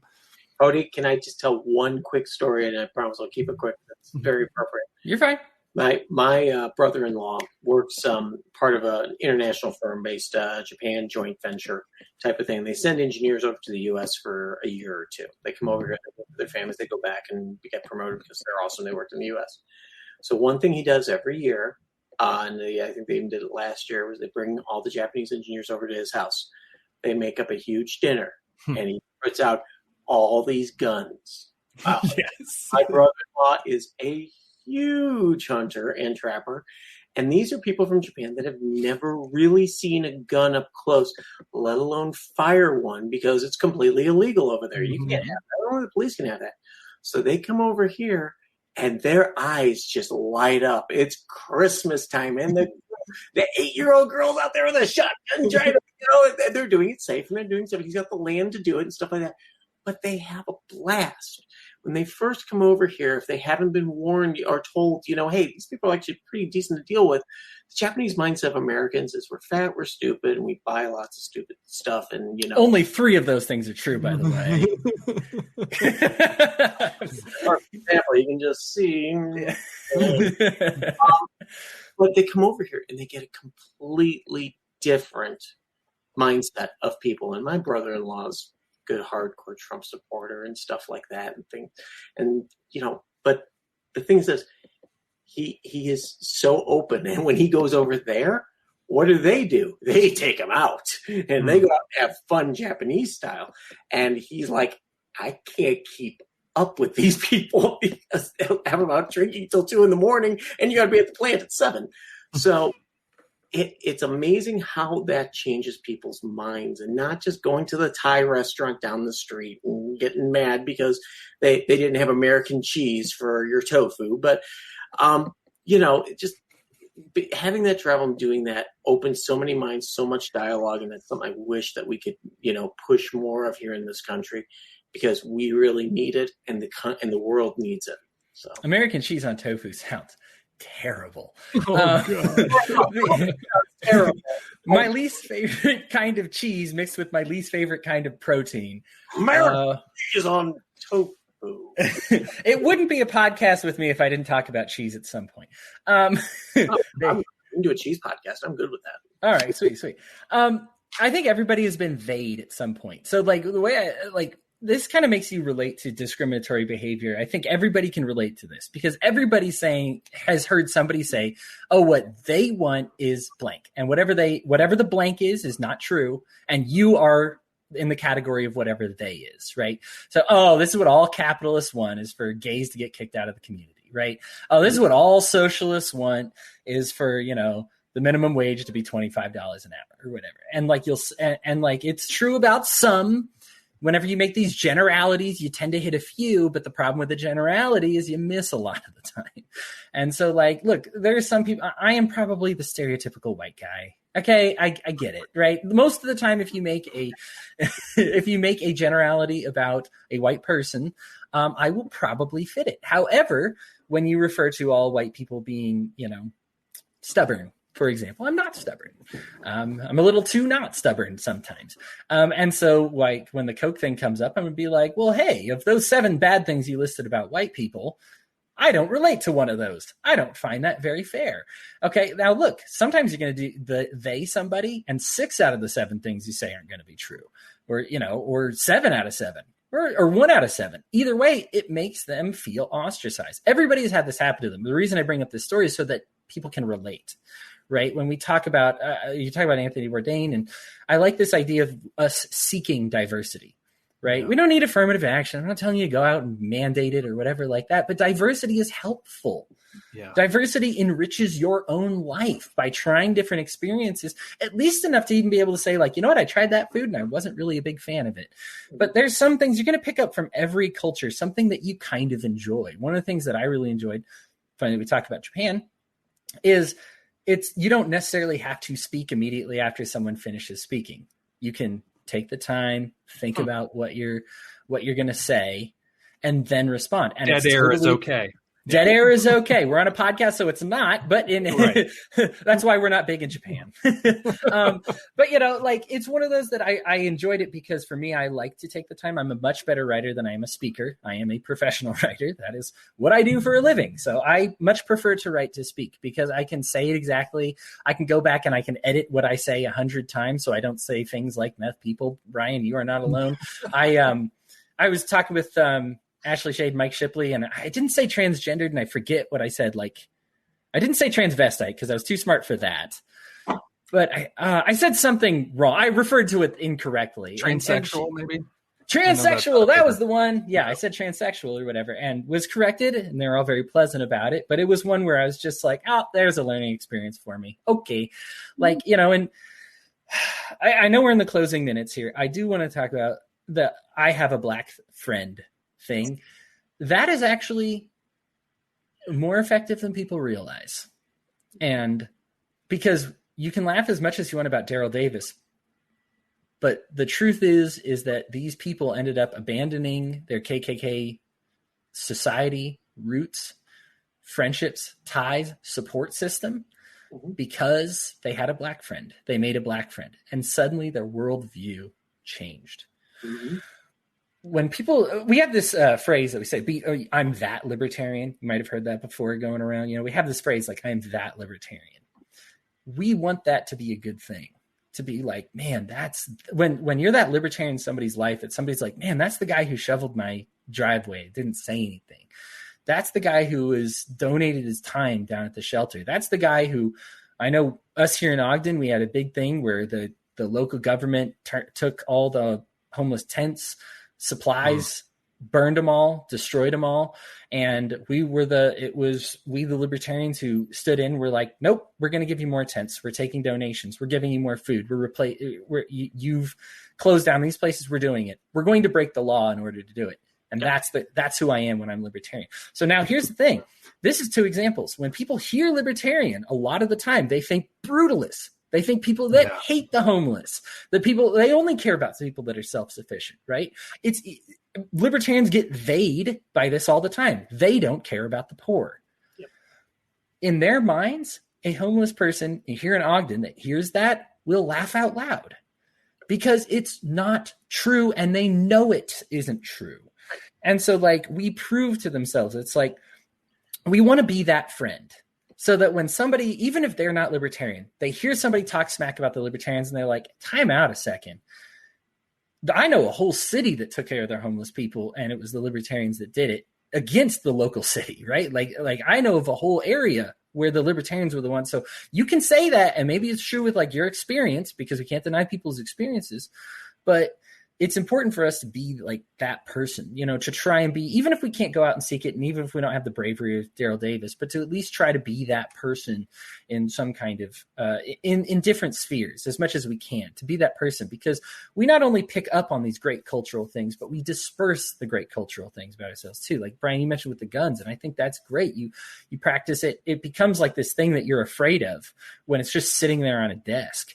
You know, I remember Glenn Beck, and as conservative as he might be, like had a gun, had it unloaded, sitting on the desk, and he was like, "It's freaking me out right now because I don't live in that kind of culture. Like I'm terrified of it, and I know it's just sitting there. It's a paperweight right now. Like it is nothing, and I can't help but kind of like experience a lot of fear when I'm looking at it." Your story, Brian, reminded me of when I brought my Scottish cousin to Cabela's and took him to the gun section, and he was just like, "Oh my gosh, yeah." But what if somebody takes it off the wall and starts killing everybody? It's just so true. I mean, I'm glad we had this conversation today, guys. I appreciate you both being here. Another great week. Listeners, sure. Thanks again for tuning in. We really appreciate it. Support us however you can. Share us around. Talk about it. I don't think even our last show before this one has gone live yet, so I don't know when we'll be live, but whenever you're hearing us from in the future, I'm assuming the stimulus still is what it is. And hopefully nothing crazy, or they don't like do take backsies and then all of a sudden you order them 1,400. Otherwise we'll have to do this whole thing again. I so wanted someone to hack that and throw a couple zeros at the end and watch how fast people cleaned out their bank accounts to do it, because that would have been the greatest prank played on the U.S. government ever. It would have been detrimental to the dollar. But, oh, my God, that would have been hilarious just to watch that happen. Collapsitarians unite. No, I'm kidding. I must have messed up a decimal point somewhere. I always do that. Yeah. How is it these mobsters are so good at crime and we suck at it so bad? Yeah, guys, thank you so much for tuning in. I really appreciate it. Keep listening to We Libertarians. Brian, Jordan, love you both, and we will talk to you all next time. Thanks. Take care. Right. Thanks again.